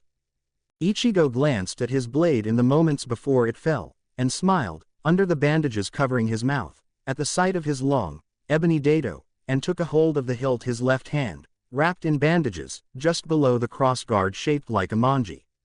With a swipe of his sword, Ichigo sent a gust of wind at the treacherous Shinigami, and Koga raised his spear weapon to block it. He did so with ease, and raised his hand with fingers splayed. Ichigo found himself unable to move, as if he was bound by shackles, and Koga smirked at him. "I have never seen a Bankai like yours, but it is no matter. My power is unlike any Shinigami's before me. That is why I am not so weak as to need a crutch in the form of a Zanpakuto. I will give you a taste of my power before I kill you, Kurosaki." His smirk grew to a grin, as Koga raised his hand again and Ichigo felt a whisper enter his mind. "I have altered all 5 of your senses, and now you will be unable to block my attacks. I am almost tempted to let you free so that I can see your struggle." Koga laughed. "But I will have ample opportunity to humiliate other Shinigami. You have impressed me enough that I will give you a quick death." He grinned at Ichigo. Before the stock-still man's left arm twitched and a burst of blue-outlined black spiritual pressure was expelled from Ichigo, only to halt inches from his hand and twist in midair. The black energy molded into a blade made of reishi, and Koga blinked in surprise at the different power, only to have it rise in between he and Ichigo and slash through the air. "How did you?" The blade severed the invisible ropes that he had created, and Ichigo vanished in a flicker again. Koga twisted as he heard Ichigo's voice off to the side. "They were made of reishi," Ichigo said, his voice cold. "And, so, I could sense them even with my senses struggling to make sense of the world around me. You see," he smiled under the bandages. "Your powers are far from unique in comparison to mine. I am, as my Zanpakutos insist, a perfect hybrid of human." Ichigo rolled his shoulders and raised his dado. Shinigami, black energy leapt from the blade an instant later, roaring towards Ichigo's target. Koga leapt out of the way, barely, and landed in a roll as the crescent passed by him, effortlessly digging a hole in the ground. Quincy, Koga's eyes widened as the attack turned, and locked onto him once again, raging forward still. He raised a hand and poured his Raryoku reserves into a high-level Bakudo shield. And, hollow, Ichigo's voice changed. He appeared behind the man, and his bandaged hand seized Koga by the back of his neck and slammed him, face first, into the ground. Ichigo absent-mindedly allowed the Getsuga Tensho to fade away, and his dado's tip stabbed through the spear axe's blade. "No matter your own skill, my attacks are strong. Too strong to be blocked by a weapon as mundane as those you are using. You have condemned yourself to failure, and with it death, by abandoning your Zanpakuto." Ichigo's distorted voice snarled, and he drew his leg back. With a movement, he kicked Koga in the ribs and sent him rolling along the ground. "Now get up, and die on your feet." Had Ichigo been able to see himself, he'd have noticed that the protrusions from his helmet mask had grown somewhat since his training with the Vizards. Koga rose, and wasted no time in talking as he flash-stepped towards Ichigo. Ichigo twisted out of the way of the Reiatsu-infused strike that was directed at his chest, and his Bankai cut through Koga's midsection, and the man separated into 2 chunks. Yet he was stood across the island from Ichigo, with another of the golden weapons clutched in his hand. "I told you already," Koga growled, ignoring the pain in his side, "that your senses are going to fail you. You can't fight me when you can't see." With another shunpo, Koga approached Ichigo, and the human Shinigami frowned at the fact that 5 Kogas were seemingly converging on his position from different directions. Then, the annoyed expression gave way to a smirk and Ichigo's form flickered. He appeared in front of the Koga that was on his left for a millisecond, with his sword in mid-swing, and then Ichigo moved and was cutting through the form of the next Koga, advancing clockwise in order to eliminate all of the Kogas. The third, Ichigo cut in 2 from crotch to scalp, and the 4th he beheaded. The 5th he stabbed through the heart, and Ichigo scowled as not one of them produced a drop of blood. "So none of them were you?" he growled, and Koga wheezed his agreement. "None." I am guessing that your Bankai being so small allows you to be extremely quick, he deduced. By condensing all of your Reiatsu into your own form. That's right. Ichigo nodded, with annoyance. Are you going to show yourself? Ichigo turned on the spot, and slashed his sword across what looked to be nothing but air. You're good at hiding your Reiatsu, Ichigo acknowledged, as Koga appeared several meters away from him clutching a deep gash in his abdomen. But it flared before you were going to attack. I assume this means that you don't have the focus to sabotage my senses anymore. Koga snarled, and Ichigo took that as a yes. Well, I can't say this will be painless, but it'll be quick. Ichigo vanished again, and Koga swung his head from side to side looking for his opponent, but found no trace of him. Getsuga. Koga Kuchiki looked skyward, with an expression of dread, just as black and red Reiatsu gathered around Tensazanjetsu, and tried his hardest to flee. He failed, and found that blue chains, protruding from the ground, had wrapped around his midsection. In his final moments, Koga realized what a mistake it had been to betray Muramasa, but did not have the chance to express this in anything more than a look of sorrow that he shot towards the dying Zanpakuto. His eyes met Muramasa's for the briefest of moments, and then a torrent of black Reiatsu, lined with crimson, crashed down on him and erased him, and the majority of the island he was stood on, from existence. Tensho. Ichigo landed on the ground, the bottom of his ragged, pitch-black kimono being dirtied by the cloud of dust that his attack had brought up, and his Bankai dissipated. The bandages and chains fell away and the kimono was replaced by his ordinary Shihakusho. Ichigo sighed, and allowed his Shikai to fade as well before sheathing the Wakizashi and Okatana on his left hip. After a brief glance at Byakuya's unconscious form to check he had not inadvertently hit it with his Getsuga Tensho, Ichigo moved his attention to Muramasa. The Zanpakuto, as Ichigo now knew him, shuddered and gasped as blood pooled around him, and Ichigo's brow dipped in sympathy for the painful death he was enduring. The hybrid quickly made his way over to Muramasa, and knelt next to him, ignoring the blood that stained his trousers, to place a hand on Muramasa's shoulder. Kuro. Sake. The Zanpakuto weakly asked. I'm here. Ichigo squeezed his shoulder. What do you need? I think one of my friends might be able to save you. He half-asked. And no. No, I am ready to die. He wheezed. Promise me. Promise what? Ichigo asked, as the spirit gasped in another breath. What can I do? Muramasa had been a bastard in the Soul Society, but Ichigo would have done the same had he needed to rescue the partner of his soul. The Zanpakuto. Muramasa's eyes dimmed as they locked onto Ichigo's. Look after them. I would never let any harm come to my Zanpakuto. Ichigo promised. And no. Look after all of them. Make sure they never lose contact with they are. The most painful thing I have ever. The bonds. Please. They will. Come back. They need to know they are, and not just swords. I will do everything in my power, Ichigo nodded. I promise. Muramasa gave a shaky smile at this, and raised his hands. A gift. To help. He plunged them into Ichigo's chest, and the Shinigami gasped as Muramasa pushed something into his inner world. Thank you. The light faded from Muramasa's eyes, and his head lolled back. His wrists fell from Ichigo's chest, sans hands, and the Zanpakuto died.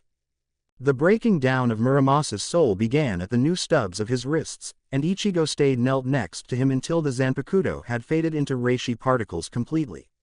With a sad frown, the substitute Shinigami stood. He did not have time to mourn, as the others may need help. He would honor Muramasa by keeping to his promise, as soon as he found out how he was meant to do such a thing. Maybe the so-called gift would help him in his task. Ichigo stepped over to Byakuya, and unceremoniously took a hold of the back of his Shihakusho. He lifted the unconscious captain, and turned his sights to Rukia's location. With another shunpo, he appeared next to the tree, where Rukia had apparently woken and was being seen to by Orihime while Chad and Uryu stood off to the side. Everyone okay? Ichigo asked, as he dumped his burden. Orihime jumped, while the other three hid their surprise at Ichigo's arrival significantly better, and Ichigo smiled at the girl. Kurosaki-kun. Orihime greeted him warmly while maintaining her healing dome.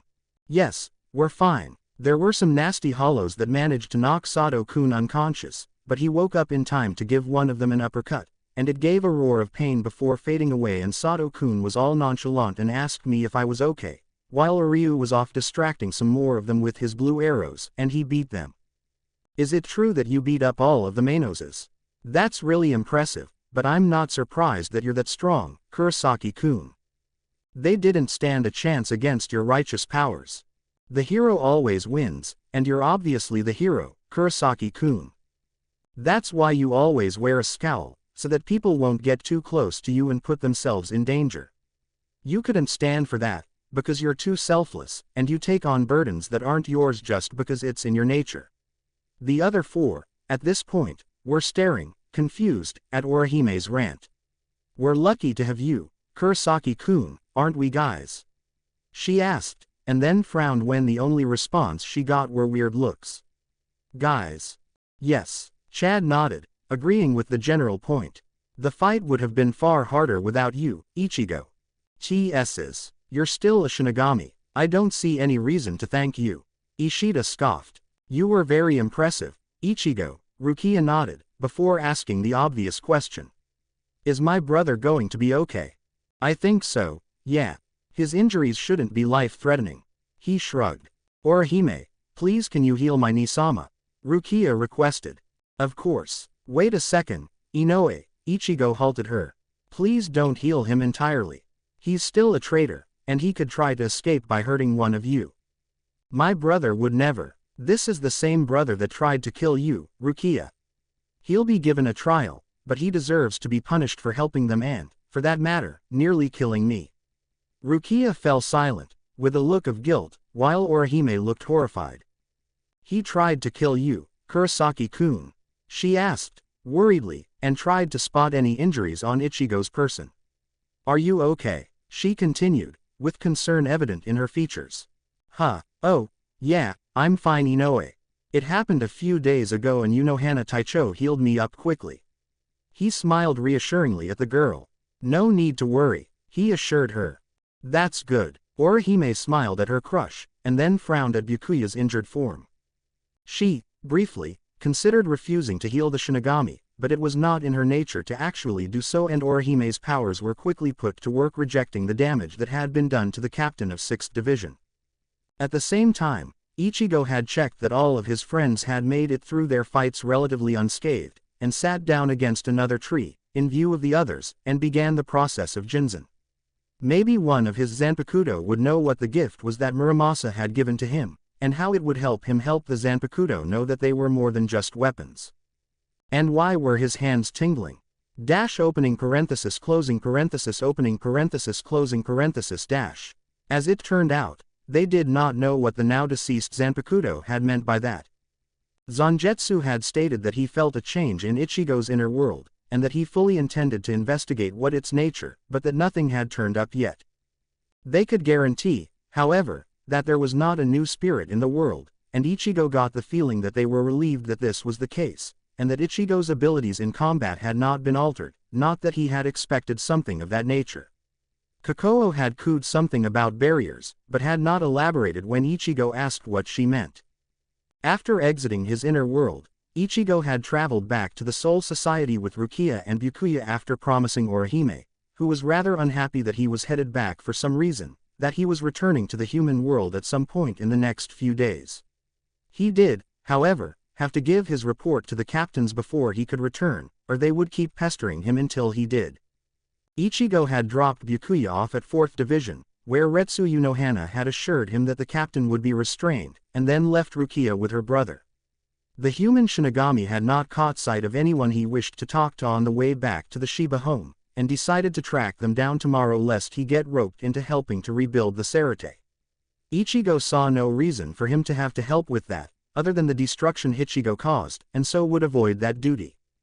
Now, he was stood in his inner world again, practicing his reishi manipulation by creating complex patterns as old man Zangetsu watched and offered a few pointers. It was necessary, apparently, for him to learn the intricacies of the ability before he could start creating anything of substance outside of his Bankai form. Since Ichigo wanted to move on to things that could actually help him in battle, he was throwing himself into this stage of Zangetsu's teachings. Ichigo was taking a break, and discussing what he could do better with his instructor when a new Zanpakuto appeared inside his inner world. Ichigo, a voice unfamiliar to the hybrid yelled, moments before a pair of arms wrapped around his neck in an enthusiastic hug, and Ichigo was thrown off balance and fell to the floor. Hey, we agreed I'd get to hug him first. Chapter 26, Byakuya's Trial. While Ichigo could see how it would make his promise easier to fulfill, he really wasn't sure that he'd call it a gift. No, on second thought there was no chance in hell that he would call this a gift. It would get annoying very very quickly, he was sure, if he could not find a way to block off whatever path had been opened. Maybe one of his Zanpakuto would have a better idea, but there was no way to ask them just yet, not until he got rid of these two, who were exuberant. We did not. The taller of the two female Zanpakuto spirits, a red-haired woman with pink fur covering most of her body, denied that they'd agreed the other one would hug Ichigo first. I get to hug him first. You get to watch. Watch what? The other girl, a shorter figure with black hair adorned with a flowery ornament and a pink ribbon with two bells wrapped around her upper body and arching behind her head as well as a baggy kimono that, unlike Hineka, the furry female, did nothing to highlight her form. What do you think? Hineka asked Tobiyame, placing a hand on her hip and gliding the other down her side, lingering to point at her breasts and bum. At the same time, she puckered her lips and turned to wink at Ichigo, not bothering to be anything nearing subtle as she heavily flirted. What, you slut, what makes you think he would want anything to do with you? These, Hineka yelled back, and grabbed her large breasts in either hand. But you wouldn't know anything about that, would you? She sneered at Tobiyame, who reddened and expressed her fury at the statement. Loudly. Shut up, at least he wouldn't catch a disease from me. What did you just say? I said that you're a disease-riddled old woman whose best days are long behind her. And that nobody would be so desperate as to fuck you. Let alone someone who could have me instead. Ichigo would never have a flat-chested little bitch instead of me, a talented, experienced woman. You mean a slut? As Hineka made to retort again, a new voice, still female, interrupted their squabble. Will the both of you shut up? Nejibana lost her cool, as the two discussed having their way with Ichigo, who was looking on baffled, right here in his inner world. Neither of you is going to have anything to do with Ichigo, and if you do not get out of here right now you will regret it. She yelled, as her Shikai form appeared in hand and the trident's tips seemed to shine with lethality as both of the intruding girls saw the anger flash in her eyes. Ooh, Hineka said, nervously. Irma. Tobiyame echoed the sentiment. Out, Nejibana ordered, while Zanjetsu, Ichigo, Hichigo, Tabagarasu and Kokoa watched her with slightly bemused expressions, not used to seeing her ire directed at anyone other than hollow Zanjetsu. Right. Tobiyame vanished in a pulse of Reiatsu, and Hineka hesitated slightly, turning to say something to Ichigo. Ah, she cried out, as the drill on one end of Nejibana's trident skimmed her shoulder, cutting a thin gash as it was thrown much like a spear. Now, with an eep, Hineka left Ichigo's inner world, and the orange-haired Shinigami blinked at what had just happened. Then, he found himself scratching the back of his right hand, and looked down to see why it felt a little strange. He quickly saw the reason and blinked again. Both hands, running from his knuckles to partway up his forearm, there were 4 straight black lines, as though he had decided to get a rather strange set of tattoos. Presumably, they represented this new, likely annoying, aspect of his abilities, and Ichigo briefly wondered how that would be received when he returned to the mortal world, and had to attend school again. He knew, already, that his father would react weirdly, after all, and there was no reason to try to predict what that reaction would be exactly. Back to the situation at hand, though, Ichigo found Nejibana stood next to him, the trident having disappeared, with a scowl on her face as she muttered angrily. Insolent little intruding a slutia. Ichigo was unsure of how, exactly, to proceed and decided to take base it on past experience, taking her hand in a soft grip and drawing Nejibana's attention to him.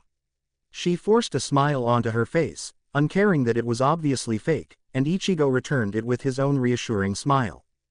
Well, that was weird, Ichigo commented, thankfully breaking the tension as Ichigo chuckled his agreement.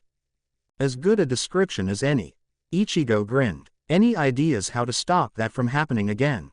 He asked, specifically to Zanjetsu, as the stoic spirit was most likely to understand the new ability, who had a thoughtful expression on his face. I cannot say for certain, Ichigo, the black-dressed spirit shook his head. I am sure, however, that you can learn to control this gift even if it may take some time. I will do what I can to identify from where the two entered, and we can proceed from there. He said, calmly. HMPH. Nejibana voiced her agreement with the noise. The sooner the better. If they come back, I'm going to hurt them. She said simply. None of the others doubted that what she said was true. Opening parenthesis closing parenthesis closing parenthesis opening parenthesis opening parenthesis closing parenthesis opening parenthesis opening parenthesis closing parenthesis dash. We are here today to discuss the fate of Byakuya Kuchiki, current head of House Kuchiki and captain of 6th Division, pending the decision of the Captain's Council. The Captain Commander spoke from his seat at the end of the corridor of captains. In between them, Byakuya Kuchiki was stood with shackles on his wrists and his Zanpakuto currently confiscated and in the possession of 2nd Division. Ichigo, on the other hand, was stood next to the doorway of the 1st Division's meeting chamber, having been asked by the head captain to be in attendance as he knew what had happened better than anyone else. Next to him, Yoruichi also stood, as an effective witness to his betrayal and the attack on Ichigo. Before we begin, Yamamoto continued. Do you have anything you wish to say, Byakuya Kuchiki? Only that I did what I did because I knew of Muramasa's eventual goal. I believed it to be my responsibility to deal with the rogue Kuchiki clan member Koga. My family bears the responsibility for his survival, and I intended to set right that error. My pride would not allow any other course of action. And your pride nearly brought about the death of numerous Shinigami, Yamamoto countered. You did not succeed in killing Koga, as you apparently intended, and that duty fell onto the shoulders of Ichigo Kurosaki, the very person that you attempted to kill days before. I was certain that Ichigo Kurosaki would survive. I did not expect him to play such a role in the proceedings, and so thought it inconsequential that he be out of commission for the time being.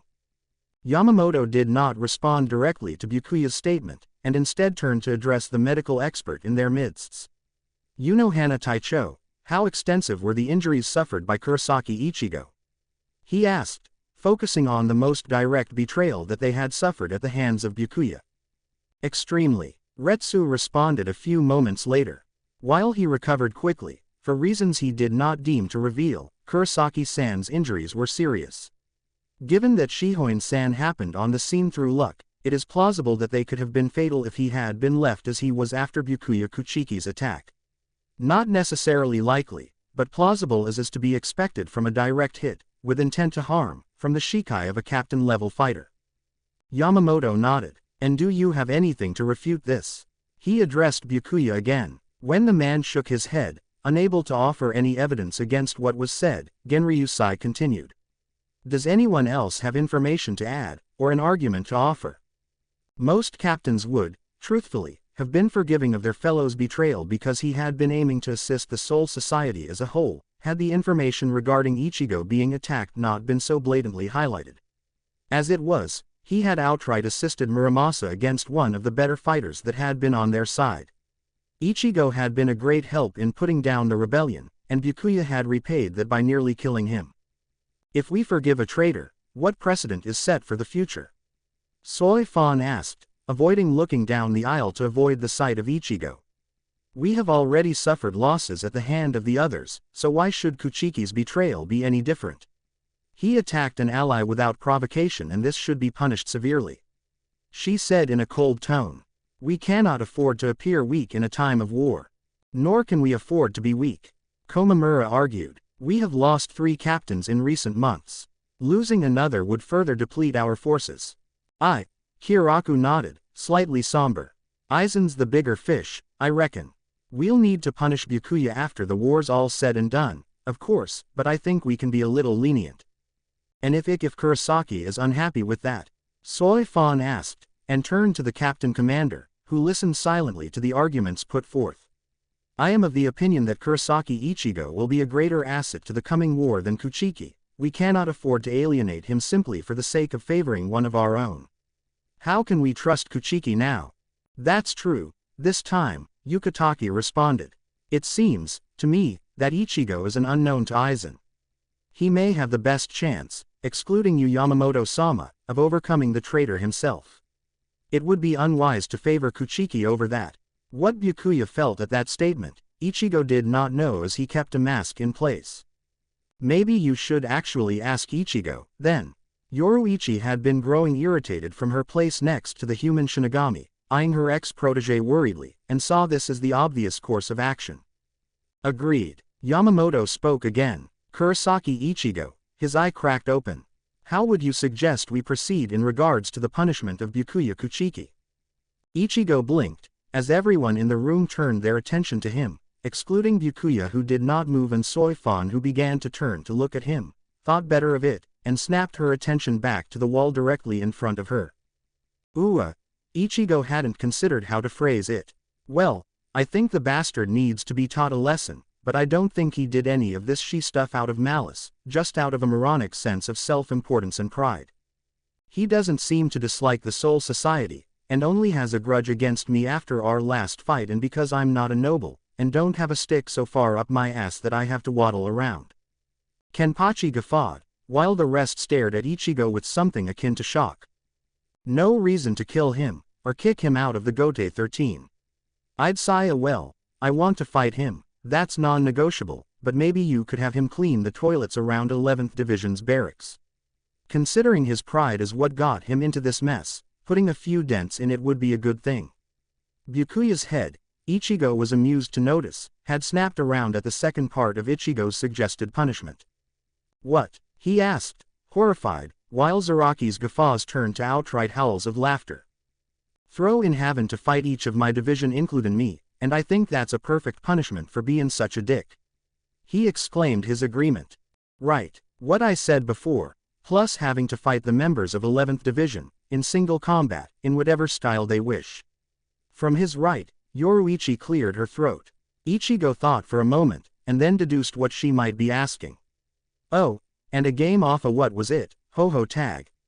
Yeah, a game of ho-ho tag with Yoruichi. A voice interjected, and he looked over to find a pink-haired head peering over Kenpachi's shoulder, while Yakuru waved her hand in the air. Yes, he asked, with a grin. Do you have some suggestions? I think he should buy the lieutenant's candy. Oh, and make a calendar for the Shinigami Women's Association. That sounds fair, Ichigo said, the grin still present. So candy for the lieutenants and pictures for the SWA's calendar, the details of which are to be discussed with Lieutenant Kusajishi at a later date. Ahem. Yamamoto cleared his throat a few moments later, his eyes fully open in surprise, and then spoke as they closed once more. Does anyone, other than the guilty party, object to the punishment set forth by Ichigo Kurosaki? Byakuya looked around, desperate and with a hint of pleading in his gaze, but found nobody willing to speak on his behalf. Even Renji was unable, as he was stood stock still, frozen at the ridiculous image of what Yakuru would have his captain do for the calendar poses. Those in favor offer a fight with Ichigo Kurosaki, a fight with Kenpachi Zaraki, a fight with the members of 11th Division in the aspect of combat of their choosing, the cleaning of the 11th Division's bathrooms, including the toilets, a game off a ho-ho tag with Yoruichi Shihoin, the purchase of snacks, of their preference, for the lieutenants, and the gifting of aforementioned snacks, and the posing for a calendar for the SWA. He listed the extensive set of punishments. Agreed. Soi Fon nodded, with a slightly bemused expression on her face. That sounds fair. Retsu Unohana smiled at Byakuya, who suppressed the desire to shudder. I concur. Sajin Komamura said next. Yep. Hiraku was amused at the notion, and so voted in favor. He needs to be Punisheta. Toshiro was unsure, but if that was what Ichigo wanted, then he supposed it was fair enough. Definitely. Kenpachi was already looking forward to his fight. Also, the toilets hadn't been clean in Kami knows how long. I don't object, Kuritsuchi voiced. This will allow Byakuya to remain as a captain, and so is for the good of the war effort.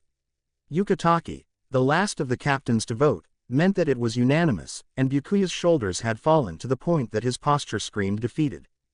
Very well. The punishment will begin upon Unohana Taicho clearing Kuchiki Taicho for combat. Yamamoto announced, as his cane struck the floor. That announced the end of the meeting, with Ichigo forgetting to talk about the new ability he had discovered. Well, forget might not be the right word. He didn't want to give Mayuri more reason to want to examine him and so neglected to bring it up, but would tell the Captain Commander when he got the chance. The only other thing Ichigo intended to do, in talking to Soi Fon, was foiled upon the petite captain vanishing in a flash step as soon as she was dismissed. He could not find her upon visiting the 2nd Division's barracks and would not have any idea where to go in order to find her until that night, when he was back in his inner world. Dash opening parenthesis closing parenthesis opening parenthesis closing parenthesis dash. Ichigo-kun, a small voice exclaimed, as Ichigo landed, on his feet, in his inner world. It was not one he immediately recognized, and so he swiveled on the spot to find the origin of the voice. He could not see anything, and turned again before the voice corrected his assumption. Up here, it told him, and he craned his neck to find a brown-haired, small female figure floating above his head. Hello, Suzumaki, Ichigo said, blinking his confusion at finding her here. How are you? She let out a happy squeal-like noise, and did a loop-the-loop in mid-air to arrive an inch from his face. You remembered. I'm good. Hello. Oh, of course I remembered, Ichigo said, as the gold and black-dressed girl stared into one of his brown eyes for reasons unknown to him. How could I forget? Suzumaki grinned, before Ichigo continued. So what are you doing here? My wielder's stupid, was the extent of her response. Oh okay, how is Soi Fon stupid? He asked, uncertainly. She's ignoring you because she listened to that silly cat bitch. Silly cat bitch, Ichigo repeated, understandably confused. Could you elaborate on that? Yoruichi suggested that you wouldn't like Soi Fon, because she was jealous, and my idiot wielder believed her. Wait a what? Ichigo asked. Could you back up, and start from the beginning, please? Soi Fon had come to these woods, on the border of her family estate, in order to clear her mind. To have some time alone with her thoughts, and in order to finally shed the unreturned feelings she held for Ichigo. She had not brought anything that could hinder that, through distractions, and so only carried her wakizashi. It always paid to be prepared, and the clothes on her back. She had only stopped by the 2nd Division barracks long enough to leave her captain's haori, as there was no reason to bring it. This clearing was a retreat she had had for as long as she could remember, and the bark of one tree had, before today, held a carving of a bee and a cat in the bark of its trunk. The meaning would not be difficult to discern for anyone who knew Soi Fon, but the fact that it now had a dozen slashes marring the drawing would be more confusing for most. Nobody had seen her, after all, angry with her revered mentor. She had hated Yoruichi when she left, but not once had Soi Fon been able to convince herself to be rid of the reminders, though most had been placed in storage.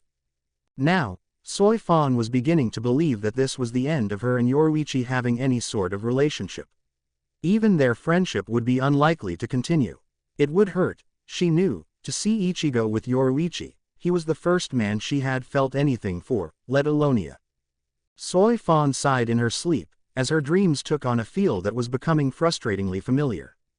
Ichigo was the star of most of her dreams of late, but at least this one was rather innocent. They were just sat in a clearing, cuddling and talking of nothing in particular. The smile on her lips would not last long, however, as the frigid airs of the night began to intrude on her contentment, and her small, unconscious form began to shiver. Her dream self huddled deeper into Ichigo's chest, trying to escape the cold outside of her mind, but this did nothing to help. Eventually, her Raryoku may have solved the problem, but that was not the case as Suzumaki revealed to Ichigo where the captain was hiding out.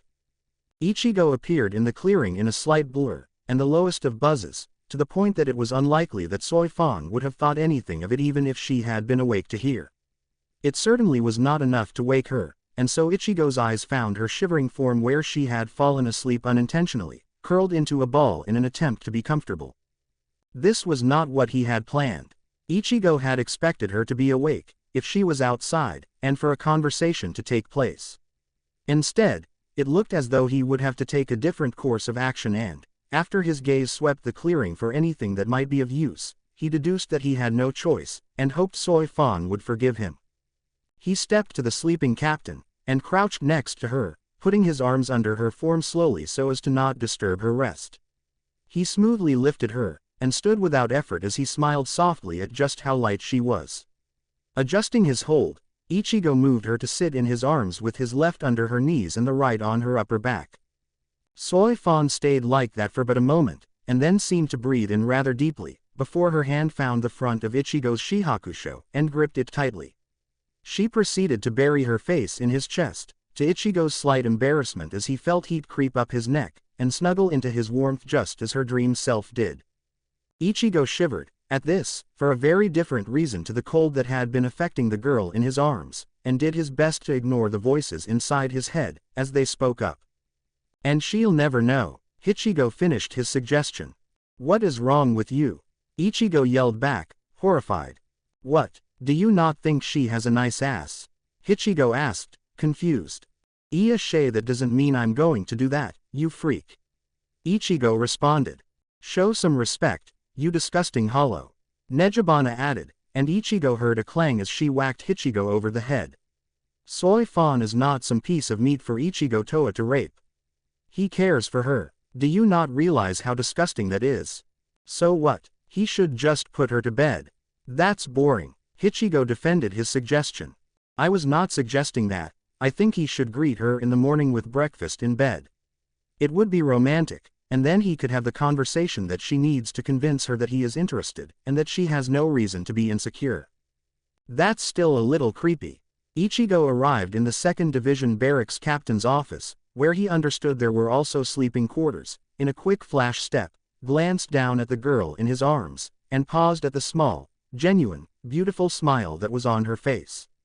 It was so much more innocent than the cold mask she normally wore, and Ichigo found himself wanting to see it more often. Even so, Ichigo needed to put the girl to bed, lest something more happen to disturb her rest. With this in mind, he turned to the wooden, sliding door and walked towards it. Then, he stopped, realizing his hands were occupied, and tilted his head to the side in confusion. After a moment's thought, he mentally shrugged and a wisp of reiatsu came off his arm, formed a tendril that snaked to the door, and slid it open. The room inside was, unsurprisingly, Spartan, even the top of the dresser being entirely bare in its place next to the single bed. Ichigo didn't feel overly concerned about that fact, as it fit her character, and moved over to the bed, to lay her on top of the cream-colored cover. He did so, placing her carefully down, and made to stand. Soi Fon did not release her hold on the front of his shihakusho, however, and Ichigo made a slightly startled noise originating in his chest. Soi Fon did not, however, waken, so he frowned in thought as to what to do. Ignoring the suggestion to climb into bed from 2 of his spirits, Ichigo summoned the smallest of his blades, Tabagarasu, and with a quick motion cut the cloth off his body. Leaving the upper half of his outfit with Soi Fon as she smiled and cuddled into the cloth that held his scent, Ichigo began to walk away only to stop at a sound coming from behind him. "Ichigo Inoa," Soi Fon murmured, and Ichigo spun on the spot to find her eyes closed. So why had she said that, he wondered. Ichigo was troubled by the unhappy expression on her face, and took a step closer to the bedside. A smile reappeared on her face, in response, and Ichigo scratched the back of his head before shrugging and turning to leave again. "Donta Goa." Again, Ichigo spun, trying to find any sign that Soi Fon was faking her unconscious state but failed to see anything at all. She was asleep, but had suddenly become restless. He did not know, as he repeated his attempts to leave twice more, and was stopped by moans of despair from the unconscious Shinigami, that Soi Fon's dreams took on a more troubling nature, of him abandoning her, upon feeling his reiatsu signature move out of the immediate area. Hence the voicing of her concerns. It did not take Ichigo long to deduce that Soi Fon could feel his location, even in this state, and did not want him to leave. Granted, he did not fully grasp the reason, but it was enough that he could understand what she wanted, and so Ichigo sighed. There must be a better solution. This would surely be an odd situation in the morning, yet one did not come to mind at that moment. Ichigo flopped onto the floor next to the foot of the bed, leaned against it and, eventually, fell asleep. Chapter 27. Kenpachi bullies Byakuya. Gray eyes fluttered open come morning, as Soi Fon sighed her content. She had had a good night's sleep, which was a rarity for the captain of 2nd Division. Not after what she had been forced to do and, truthfully, the betrayal she had faced at the hands of Yoruichi. The black-haired girl cuddled into her covers, and frowned as she found them shorter than usual.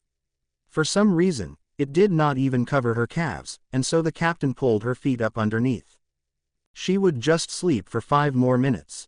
This wonderful feeling of contentment of safety should not be wasted, after all. Her eyes closed, and Soi Fon fell into her slumber once again. When she woke for the second time, Soi Fon forced her eyes to the clock on the furthest wall. 8:30. She would have to get up, then, and check that her pathetic lieutenant wasn't slacking off and infecting the rest of her squad with his idiocy and laziness.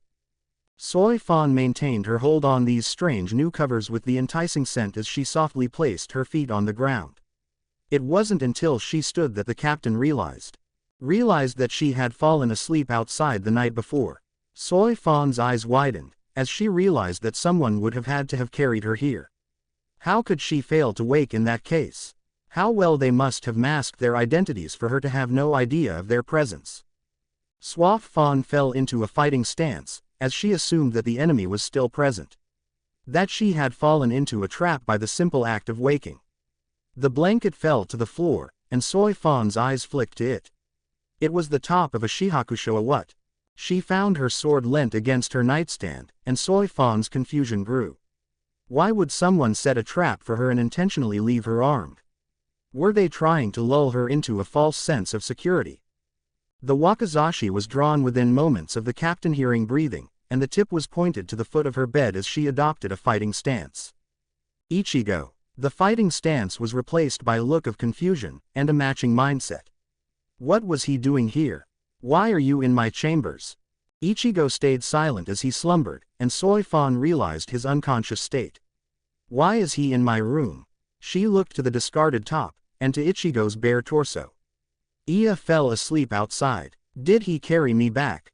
Somehow, Soi Fon knew this was the case, as though confirmation came from inside her mind. She reddened, then, both for the fact that Ichigo was half naked and because he carried her back while she was dreaming of the two of them in an intimate situation. Kami, she hoped that she hadn't spoken in her sleep. She raised a hand to her own cheek, and felt the warmth radiating as she stared at the unconscious male. How long she was stood there would be a mystery to Soi Fon. The captain stared at Ichigo, and wondered what this meant. She thought that maybe, just maybe, he had come looking for her. To talk about the two of them. Then, she crushed that hope. She already knew that Ichigo didn't feel the same way, so why bother thinking of what ifs? Ichigo wouldn't want her, not when he had Yoruichi. Who could possibly want Soi Fon over a goddess? The captain had no idea, at this point, that her Raryoku was fluctuating as her Zanpakuto screamed her frustration inside her head. As she expressed her emotions vocally, though it was silent to her wielder, Suzumaki gripped her head and fumed. Stupid Soi Fon, stupid Yoruichi, they would not stop interfering in her love life. Idiots, even Ichigo would not get his act together and wake up. Suzumbaki's form flickered as she tried to travel to Ichigo's mindscape. She met a wall of resistance, and screamed yet again. What was going on? How was she stuck here, when she had spoken to Ichigo just last night? Zanjetsu, she roared, and sent a mental kick at Ichigo's soul. Ichigo jerked awake with a gasp in the real world, and Soi Fon stumbled back, taken by surprise at the sudden unexplained movement. Her right foot fell onto the discarded, torn material and the captain just had the time to realize her left foot had somehow gotten tangled in Ichigo's top before she was falling backwards with an expression of shock. At her surprised exclamation, Ichigo shot to his feet.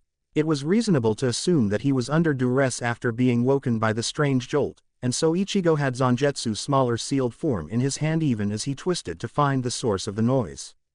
Soi Fon. He saw the captain, now lying in a tangle of bedsheets after grabbing the cover in a desperate attempt to stop her fall, and was surprised.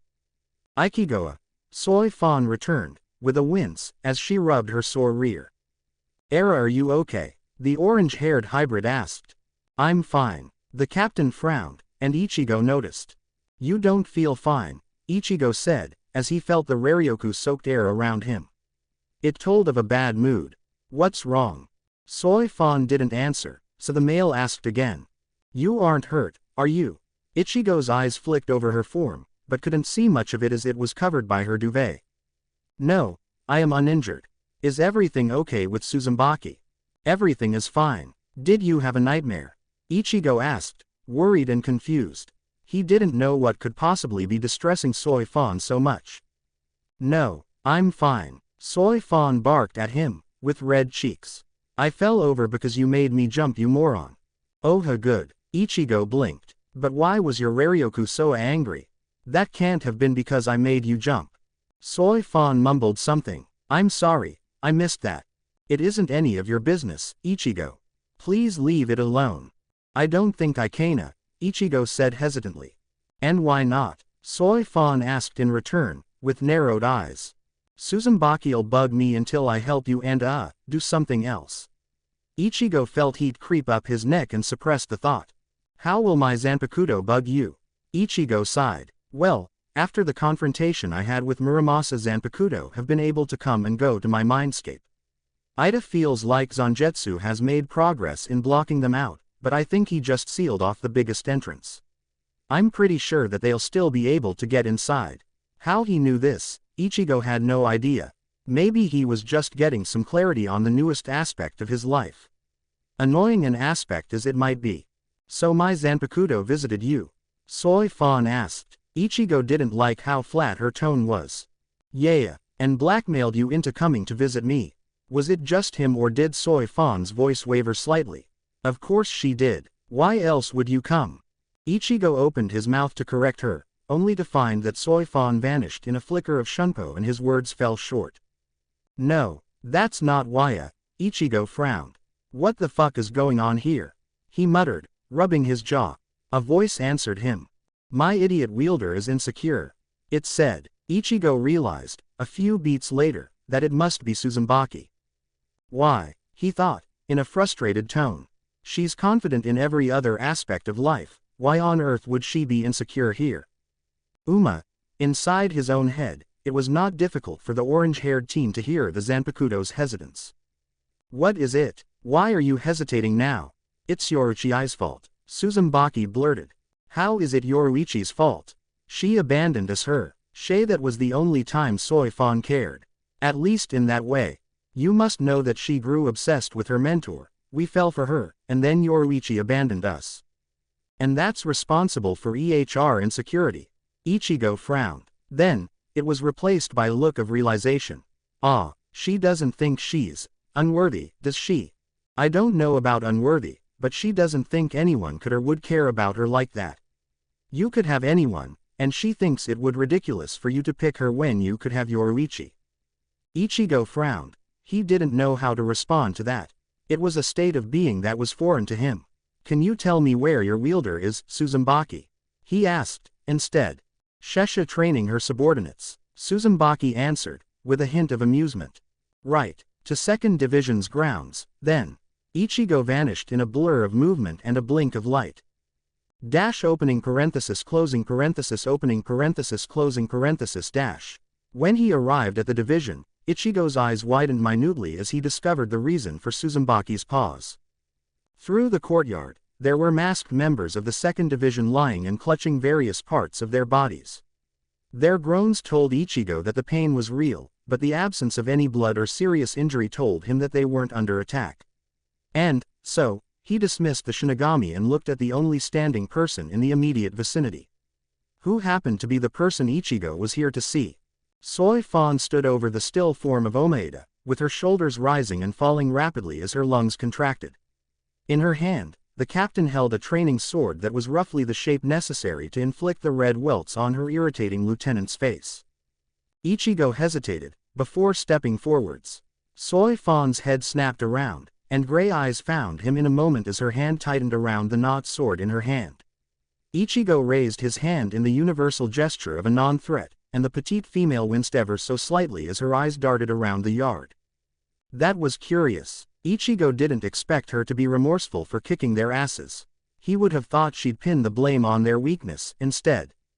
Soi Fon hung her head for a moment, before apparently deciding on a course of action.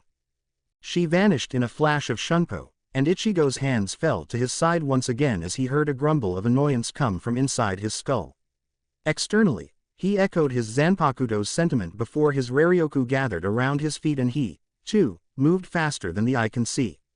He didn't have any trouble finding Soi Fon's Reiatsu signature, oddly, and followed as it appeared in the woods quite far from their location. Ichigo wondered why she had headed there in the half-second it took him to appear next to her.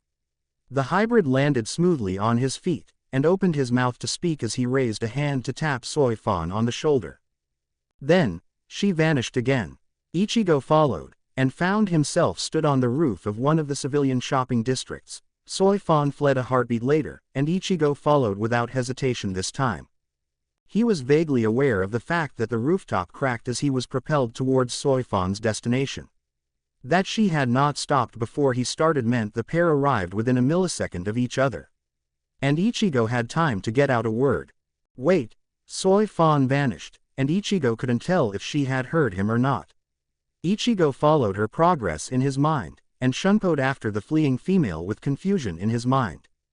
Wire, Ichigo was speaking before he had touched the floor, yet Soi Fon ignored. You refusing. He appeared next to her again, but Soi Fon was already moving away. Oh, fuck this. Ichigo drew a blade, spun the katana in his hand and followed Soi Fon once again. She had flashed twice in the time it took him to retrieve Nejibana and activate her Shika, and so Ichigo covered the larger distance while bumping up the power of his Shikai's effect. Ichigo arrived and had time to see Soi Fon preparing to jump again before the wave of icy water crashed into her. The shocked gasp told him he had succeeded in taking her off guard, and that she was now on her rear told him that the wave had knocked her off her feet. Will you stop running? He exclaimed. How the fuck am I meant to tell you that I like you if you don't listen to me? Yua. Soi Fon stood, breathing in quick short breaths, and leveled a glare on Ichigo. Bastard. In a burst of Raryoku, the captain appeared next to him. And a leg swept his feet out from under him. Ichigo made a noise of confusion at suddenly being on the ground. He didn't have time to phrase it more eloquently before finding a blade pressed against his chin. What was that for? Soi Fon's temperament changed rather suddenly, and Ichigo found himself concerned at the suddenly blank expression where seconds before had been outrage. Did you just saya? Soi Fon. Ichigo voiced his worry. Are you okay? The captain's voice was small when she finally answered. Did you just say you like me? Her blade was trembling, and the girl did not seem to notice that that fact was concerning Ichigo. I did, but that's no reason to slit my throat. He swallowed nervously as she suddenly glared at the blade pressed against him. Then, she seemed to realize it was hers, and her hand was holding it there and moved it away with a slightly sheepish expression. Ichigo watched her get over the embarrassment and steel herself. From her place crouched at his side, Soi Fon looked at his lips and wet her own. Ichigo stayed still. Moving seemed like a bad plan of action right now. Soi Fon slowly began to lean towards him. Ichigo raised his head to meet her part way. Their lips neared. Ichigo. A voice interrupted. Both captain-level fighters were taken off guard and quickly rectified the fact by pulling away from the near kiss. Ichigo's eyes found the source of the noise, and found Rukia staring at him. Yeah, he asked, in what was hopefully a nonchalant tone but that he suspected had a distinctly higher pitch than normal. Rukia frowned at him. Her eyes moved to Soi Fon, then back to Ichigo. They returned to Soi Fon, and the captain returned the dirty look before speaking. What is it, Kuchiki? Ni-san. Rukia was pulled back to the pleasant by some thought, and Ichigo sat up as she elaborated the thought. He's being attacked. At 11th Division. Ichigo took a moment before replying. Yeah, so. Rukia looked shocked. He's there. He was taken off guard. It isn't honorable. Captain Zaraki is trying to kill him. Huh, fine, I'll head over there. Ichigo sighed, and found Soi Fon stood next to him. If the issue is as serious as you say, Kuchiki, I should be in attendance. As head of the punishment corps, I will have the authority to deal with Zaraki if he has stepped out of line. Soi Fon nodded as if to herself before taking hold of Ichigo's arm. Come.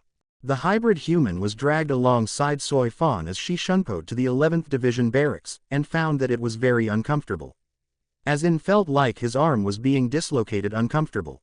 As a result, Ichigo rubbed his shoulder when they arrived to alleviate the soreness. And, so, It took a moment for him to register the scene before his eyes. Byakuya Kuchiki was stood with the hilt of his Zanpakuto in hand, and a cloud of rose petals swirling in front of him in a cutting tornado. Below the cloud, a pair of calves protruded. From inside the shikai, a voice laughed. "You'll have to better than that." Ichigo recognized the voice as belonging to Kenpachi moments before the man swept his sword in an arc, opened a hole in the technique, and lunged through at Byakuya with his sword raised to strike. Hado number 33, Sokatsui. Byakuya spoke in his monotonous voice, with his hand extended in front of him. A jet of blue energy leapt from his hand, and engulfed the charging captain as Byakuya's petals returned to his side ready to defend him. When the blue fire receded, Kenpachi Zaraki was unmarked and grinning. He didn't bother to speak again and instead leapt forwards with his sword gripped in his right hand. He brought the unnamed Zanpakuto down in a savage blow, attempting to cleave Byakuya in two, and his grin did not subside when the cloud of petals came from the side and knocked his blade off course. Instead, the captain just laughed again and did something Ichigo was sure Byakuya considered unthinkable. His unarmed hand clenched into a fist, swung out, and connected with the other Shinigami's nose. As Byakuya stumbled back, taken off guard, Kenpachi raised his sword. Ichigo believed that he would have ended the fight then and there had Soi Fon not interrupted. "Captain Zaraki." The man turned his head to get a look at who had spoken and Soi Fon continued. "What are you doing? What's it look like?" Zaraki leant his blade on his shoulder and turned to face Ichigo and Soi Fon. "It looks like you are attacking a fellow captain without provocation." Soi Fon answered. "Yeah, that sounds about right." Zaraki shrugged. "S part of the punishment your boyfriend gave him." Soi Fon turned ever so slightly pink, and Ichigo wondered if the others present would notice. That punishment was to take place in a controlled environment, under the supervision of at least 3 other captains. "How dare you ignore the captain commander's orders?" "I got bored," Zaraki answered promptly. "Why should I have to wait, when we're gonna fight sometime?" "Because it's against the law to just attack a fellow Shinigami, especially a captain." Soi Fon returned. "You were fortunate that we're preparing for war, or you would be disciplined for attacking Captain Kuchiki." "Peef. The old man would just make me do some paperwork. No one'll care that the traitor got attacked." Kenpachi waved off her anger, and scratched the back of his head with his Zanpakuto. Soi Fon fumed silently, but the confrontation was prevented from continuing as she and Ichigo both sensed incoming Reiatsu signatures beyond Rukia, who had apparently gone to alert others to the current situation. Ichigo wondered briefly why she had gone to him first. In a muted flash, the captains of Divisions 7, 8 and 10 appeared in the vicinity, as well as their lieutenants. Toshiro Hitsugaya had his hand on his blade's hilt and Sajin Komamura had his drawn and held aloft. "What's going on here, Captain Soi Fon?" Shunsui asked the lawful captain, with an eyebrow raised and an easygoing smile on his face. Ichigo noted that the hilts of both his blades were uncovered by the pink kimono the senior captain wore. He'd be able to draw them more quickly that way. Yoruichi arrived as he finished talking, and Ichigo noted Soi Fon stiffening at the goddess of Flash's appearance. It wasn't all that surprising, and he couldn't blame Soi for her aggravation. Myself and Ichigo Kurosaki received word from Rukia Kuchiki that her brother, Byakuya Kuchiki, had been attacked by Captain Zaraki and came here immediately in an attempt to intervene. The two were engaged in a fight when we arrived, and I feel it is safe to say that Kenpachi Zaraki was both instigator and aggressor. She glared at the bell-wearing captain who now looked bored, and continued. By all appearances he was attempting to engage Captain Kuchiki in a brawl to the death. "Is this true, Captain Zaraki?" Shunsui asked, without any hint of worry in his tone. "Yeah," Kenpachi answered, equally unconcerned with the subject matter. Hiraku made a noise of acknowledgement, but Soi Fon apparently did not consider this adequate. "How do you expect him to be punished, Captain Hiraku?" she asked, with a frown. "Punished?" Shunsui sounded surprised. "He probably won't be. No harm was done, and there's gonna be a fight between them soon anyway. Maybe Captain Zaraki'll get a slap on the wrist, but this ain't out of character. Yama Jii knows about Captain Zaraki's tendencies." To be honest, Ichigo agreed with him on the point. One didn't hire a Kenpachi without knowing him to be psychotic. Obviously, he didn't voice this. Soi Fon bristled, and would have spoken again if she wasn't interrupted. Ichigo hadn't realized how much the 2nd Division captain hated Zaraki, but guessed it was the contrast between composure and bloodlust. "Calm down, little B," Yoruichi said, in an almost reassuring tone. "The captain commander will weigh the situation, and isn't going to act rashly. Especially since he's in charge now, instead of being subservient to the Central 46. We need Captain Zaraki for the war to come, remember." "I know that." Soi Fon's composure slipped at her ex-mentor's words, though Ichigo couldn't say if it was the use of the nickname or the implication that she didn't understand that Kenpachi would be of use. But attacking one's allies goes against the law of the Soul Society. It can't be excused, especially not at a time like this, when our own are betraying us. "Oh, lighten up," Yoruichi berated softly. "Zaraki isn't betraying us. Byakuya owes him a fight anyway." Speaking of which, Ichigo noted that Kenpachi was eyeing the Kuchiki noble almost hungrily. Maybe the fight should take place sooner rather than later. Soi Fon's jaw clenched, and everyone was silent as her hand twitched towards her sheathed Zanpakuto. Ichigo felt a twinge of worry at the idea of her attacking Yoruichi. Neither came out of the first battle unscathed, and the ill will that time had fallen away quite easily. It seemed as though Soi Fon was more affected by this betrayal of trust than the previous. He guessed because it was far more recent than Yoruichi's leaving. Ichigo debated intervening, even as Soi Fon's eyes lit up, and she came up with a plan to get back at the shapeshifting goddess. Ichigo first noticed a frown appear on Yoruichi's face, as he was stood next to Soi Fon, and then followed her gaze to the black-haired female. She had a wicked smirk on her face, and Ichigo found himself irrationally nervous as Soi Fon turned to face him. Then, the smirk flickered into a genuine smile.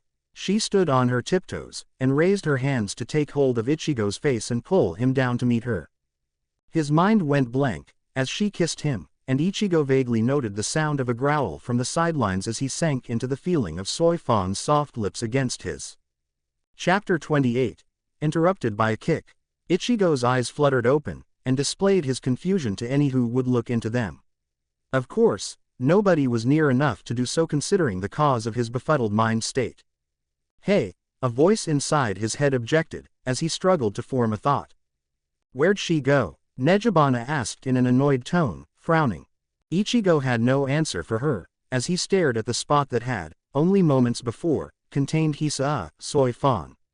What she was to him would have to wait for a later conversation on the subject. Ichigo's right hand raised to touch the non-existent face of the beautiful captain, and his hand passed through the space. Of course it passed through the space. What had he been thinking? The whole point of his confusion was that he couldn't feel her lips against his anymore. And that was annoying. It had been nicer than he could have expected from a kiss. How could it have been so nice? Thump. Ichigo blinked. Then he turned his head to the left, looking towards the source of the noise. And found it. Soi Fon was lying flat on her back with an expression on her face matching what Ichigo felt.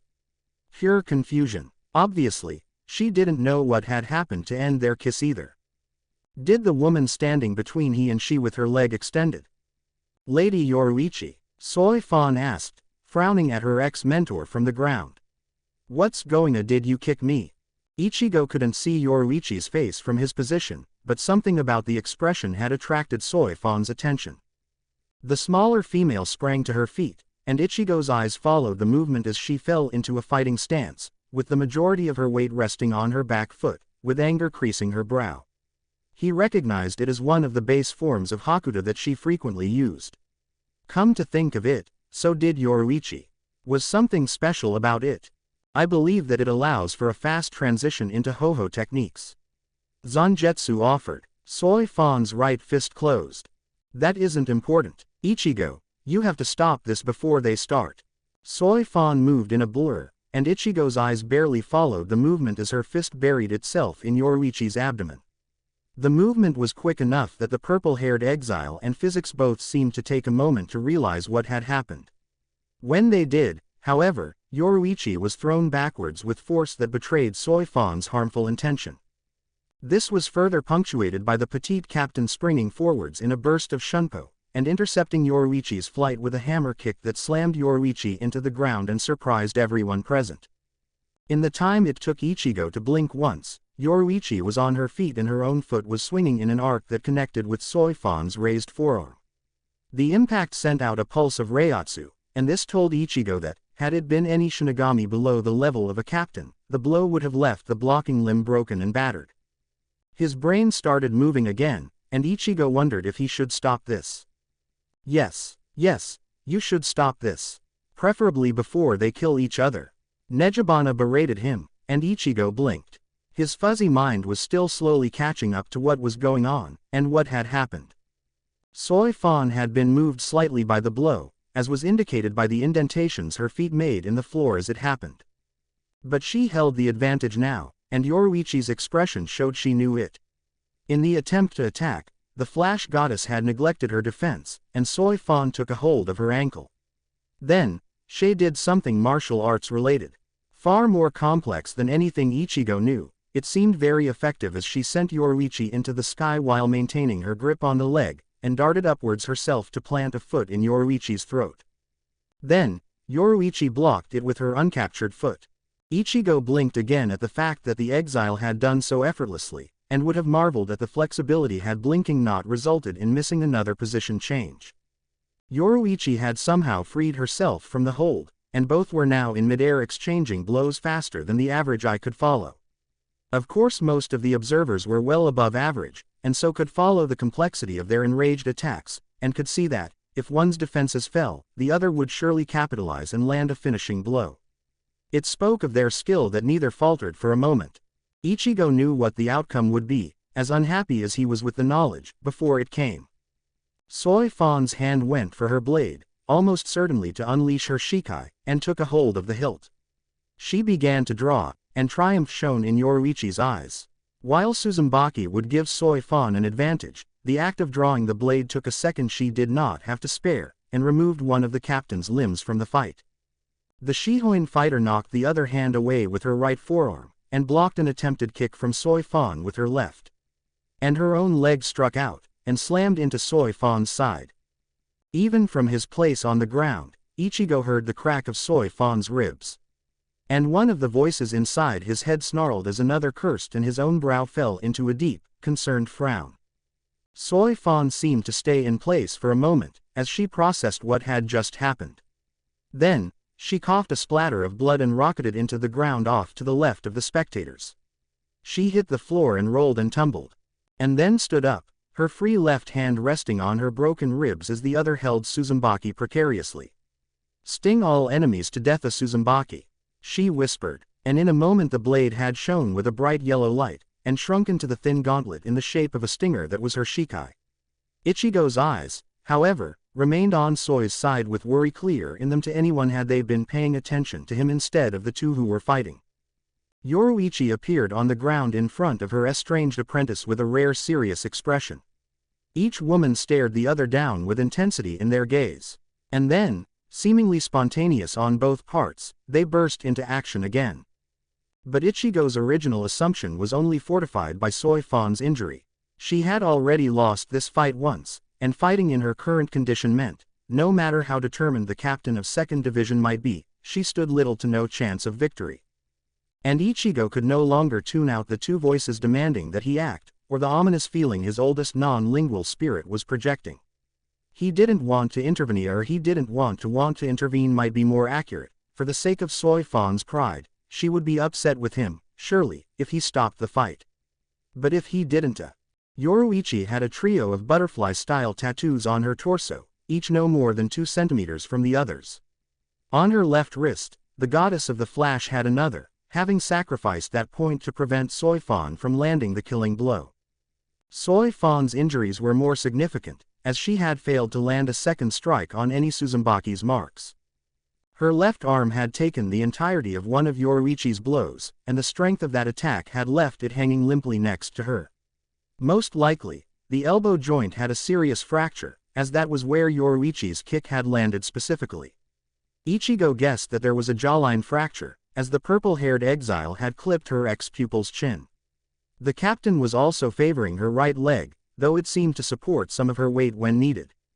As if to punctuate this, she shot forwards with her shikai poised to strike. Yoruichi's eyes widened, and then Soi missed a step, faltering and distracted by pain originating from one of multiple injuries. The werewolf spun out of her opponent's path, and as Soi Fon stumbled past, not expecting the avoidance, completed her rotation with her foot raised. Yoruichi brought it down on Soi Fon's left shoulder, the nearer of two, and the injured captain slammed into the ground. It cratered. Ichigo watched through the dust that was raised, as Soi's mouth opened in an agonized cry. It closed a moment after, but it made its impact. The voices in his head clamored over and over one another as they spoke to their wielder. Ichigo filtered through them. The anger of Ichigo was the loudest, followed by Nejibana's indignant voice. Under that, Kokoa was just unhappy, disapproving. Ichigo couldn't put it into words. Then, there were the two that, though quieter than the rest, stood out. They were Morea deliberate. Tabagarasu's growl was worse than Ichigo had heard before. The sound resonated within him more than he could ever recall previously, as the oldest of his spirits tried to express worry for the woman who was making Ichigo happy, and more importantly, as Ichigo correctly interpreted, for Ichigo's happiness as another person for whom he cared tried to take Soi Fon away from him. The rumbling sound told Ichigo he needed to do something, and Zanjetsu reinforced this fact with a simple, calmly worded statement. She is in pain, Ichigo. Disregard her pride. Only then can you help her to understand. Yoruichi's expression fell into a smirk, as she peered at the cloud of dust Soi Fon had raised. In that moment, she was not the person she strived for. Some of the worst parts of Yoruichi Shihoin were also the ones that had helped her advance to the pedestal on which she stood.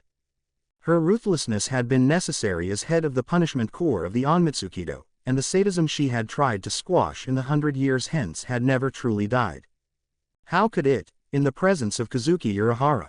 They, at that moment in time, were fed by the pride that was born of being a Shihoin princess. The spoilt child who had wanted for nothing until now would not let Soi Fon have what she deemed hers.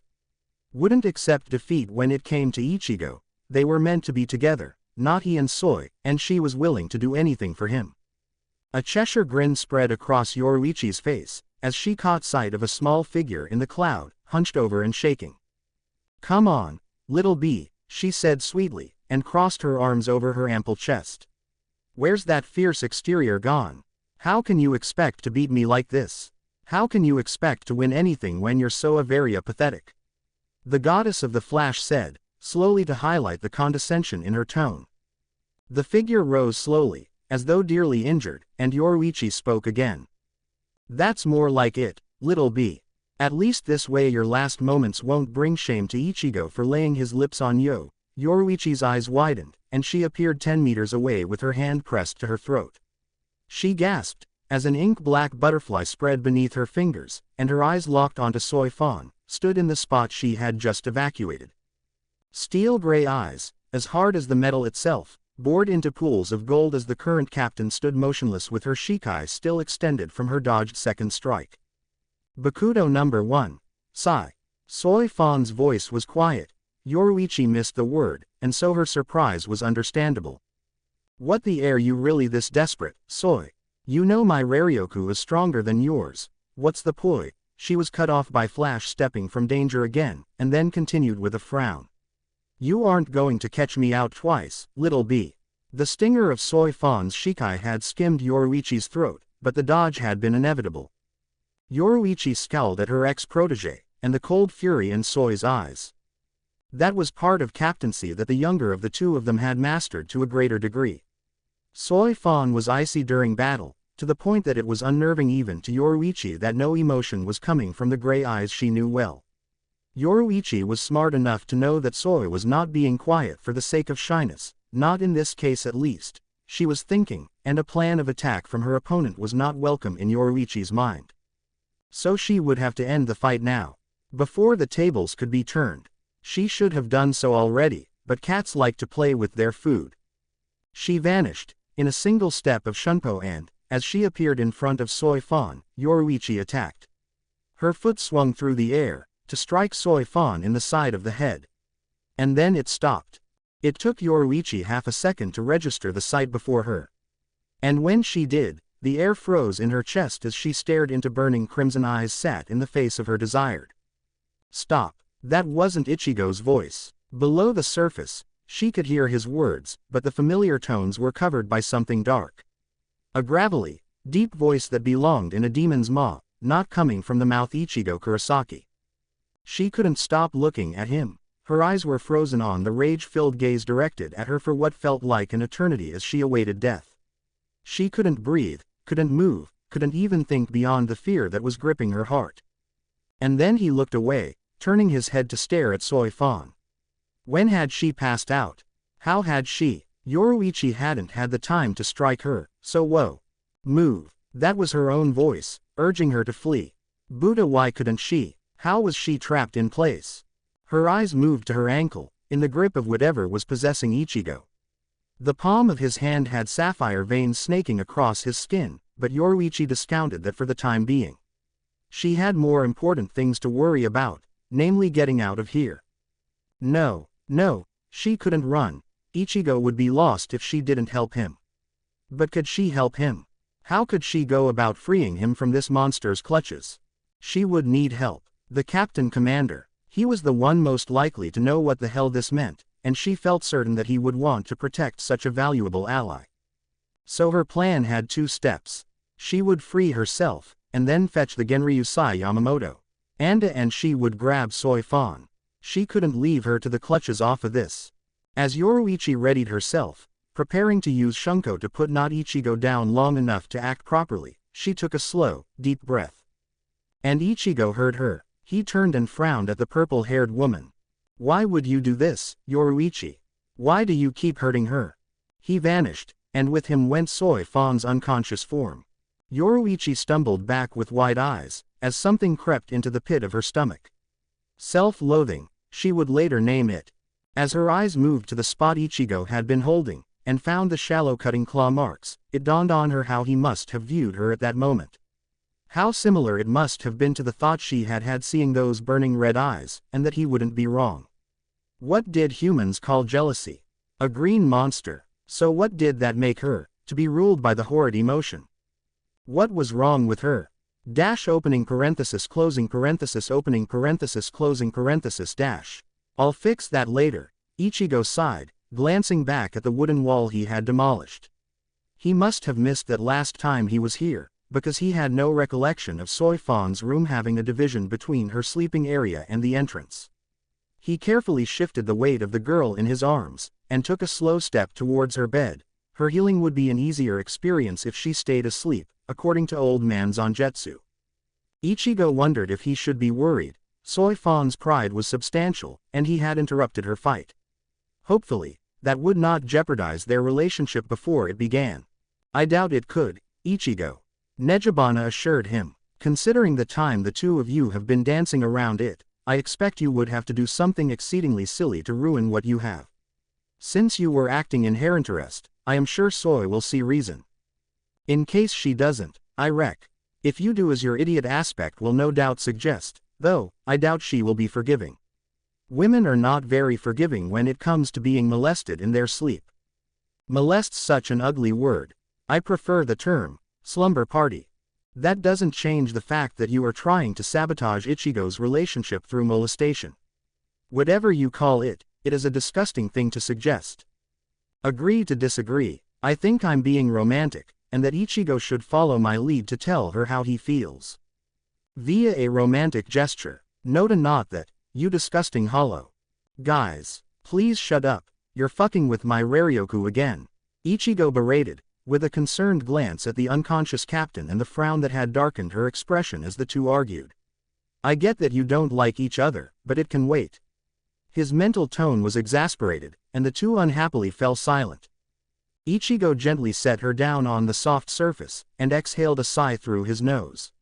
Then, he brushed a strand of hair from her forehead and his hand lingered on the slightly slick skin. She was sweating from the injury, Ichigo believed.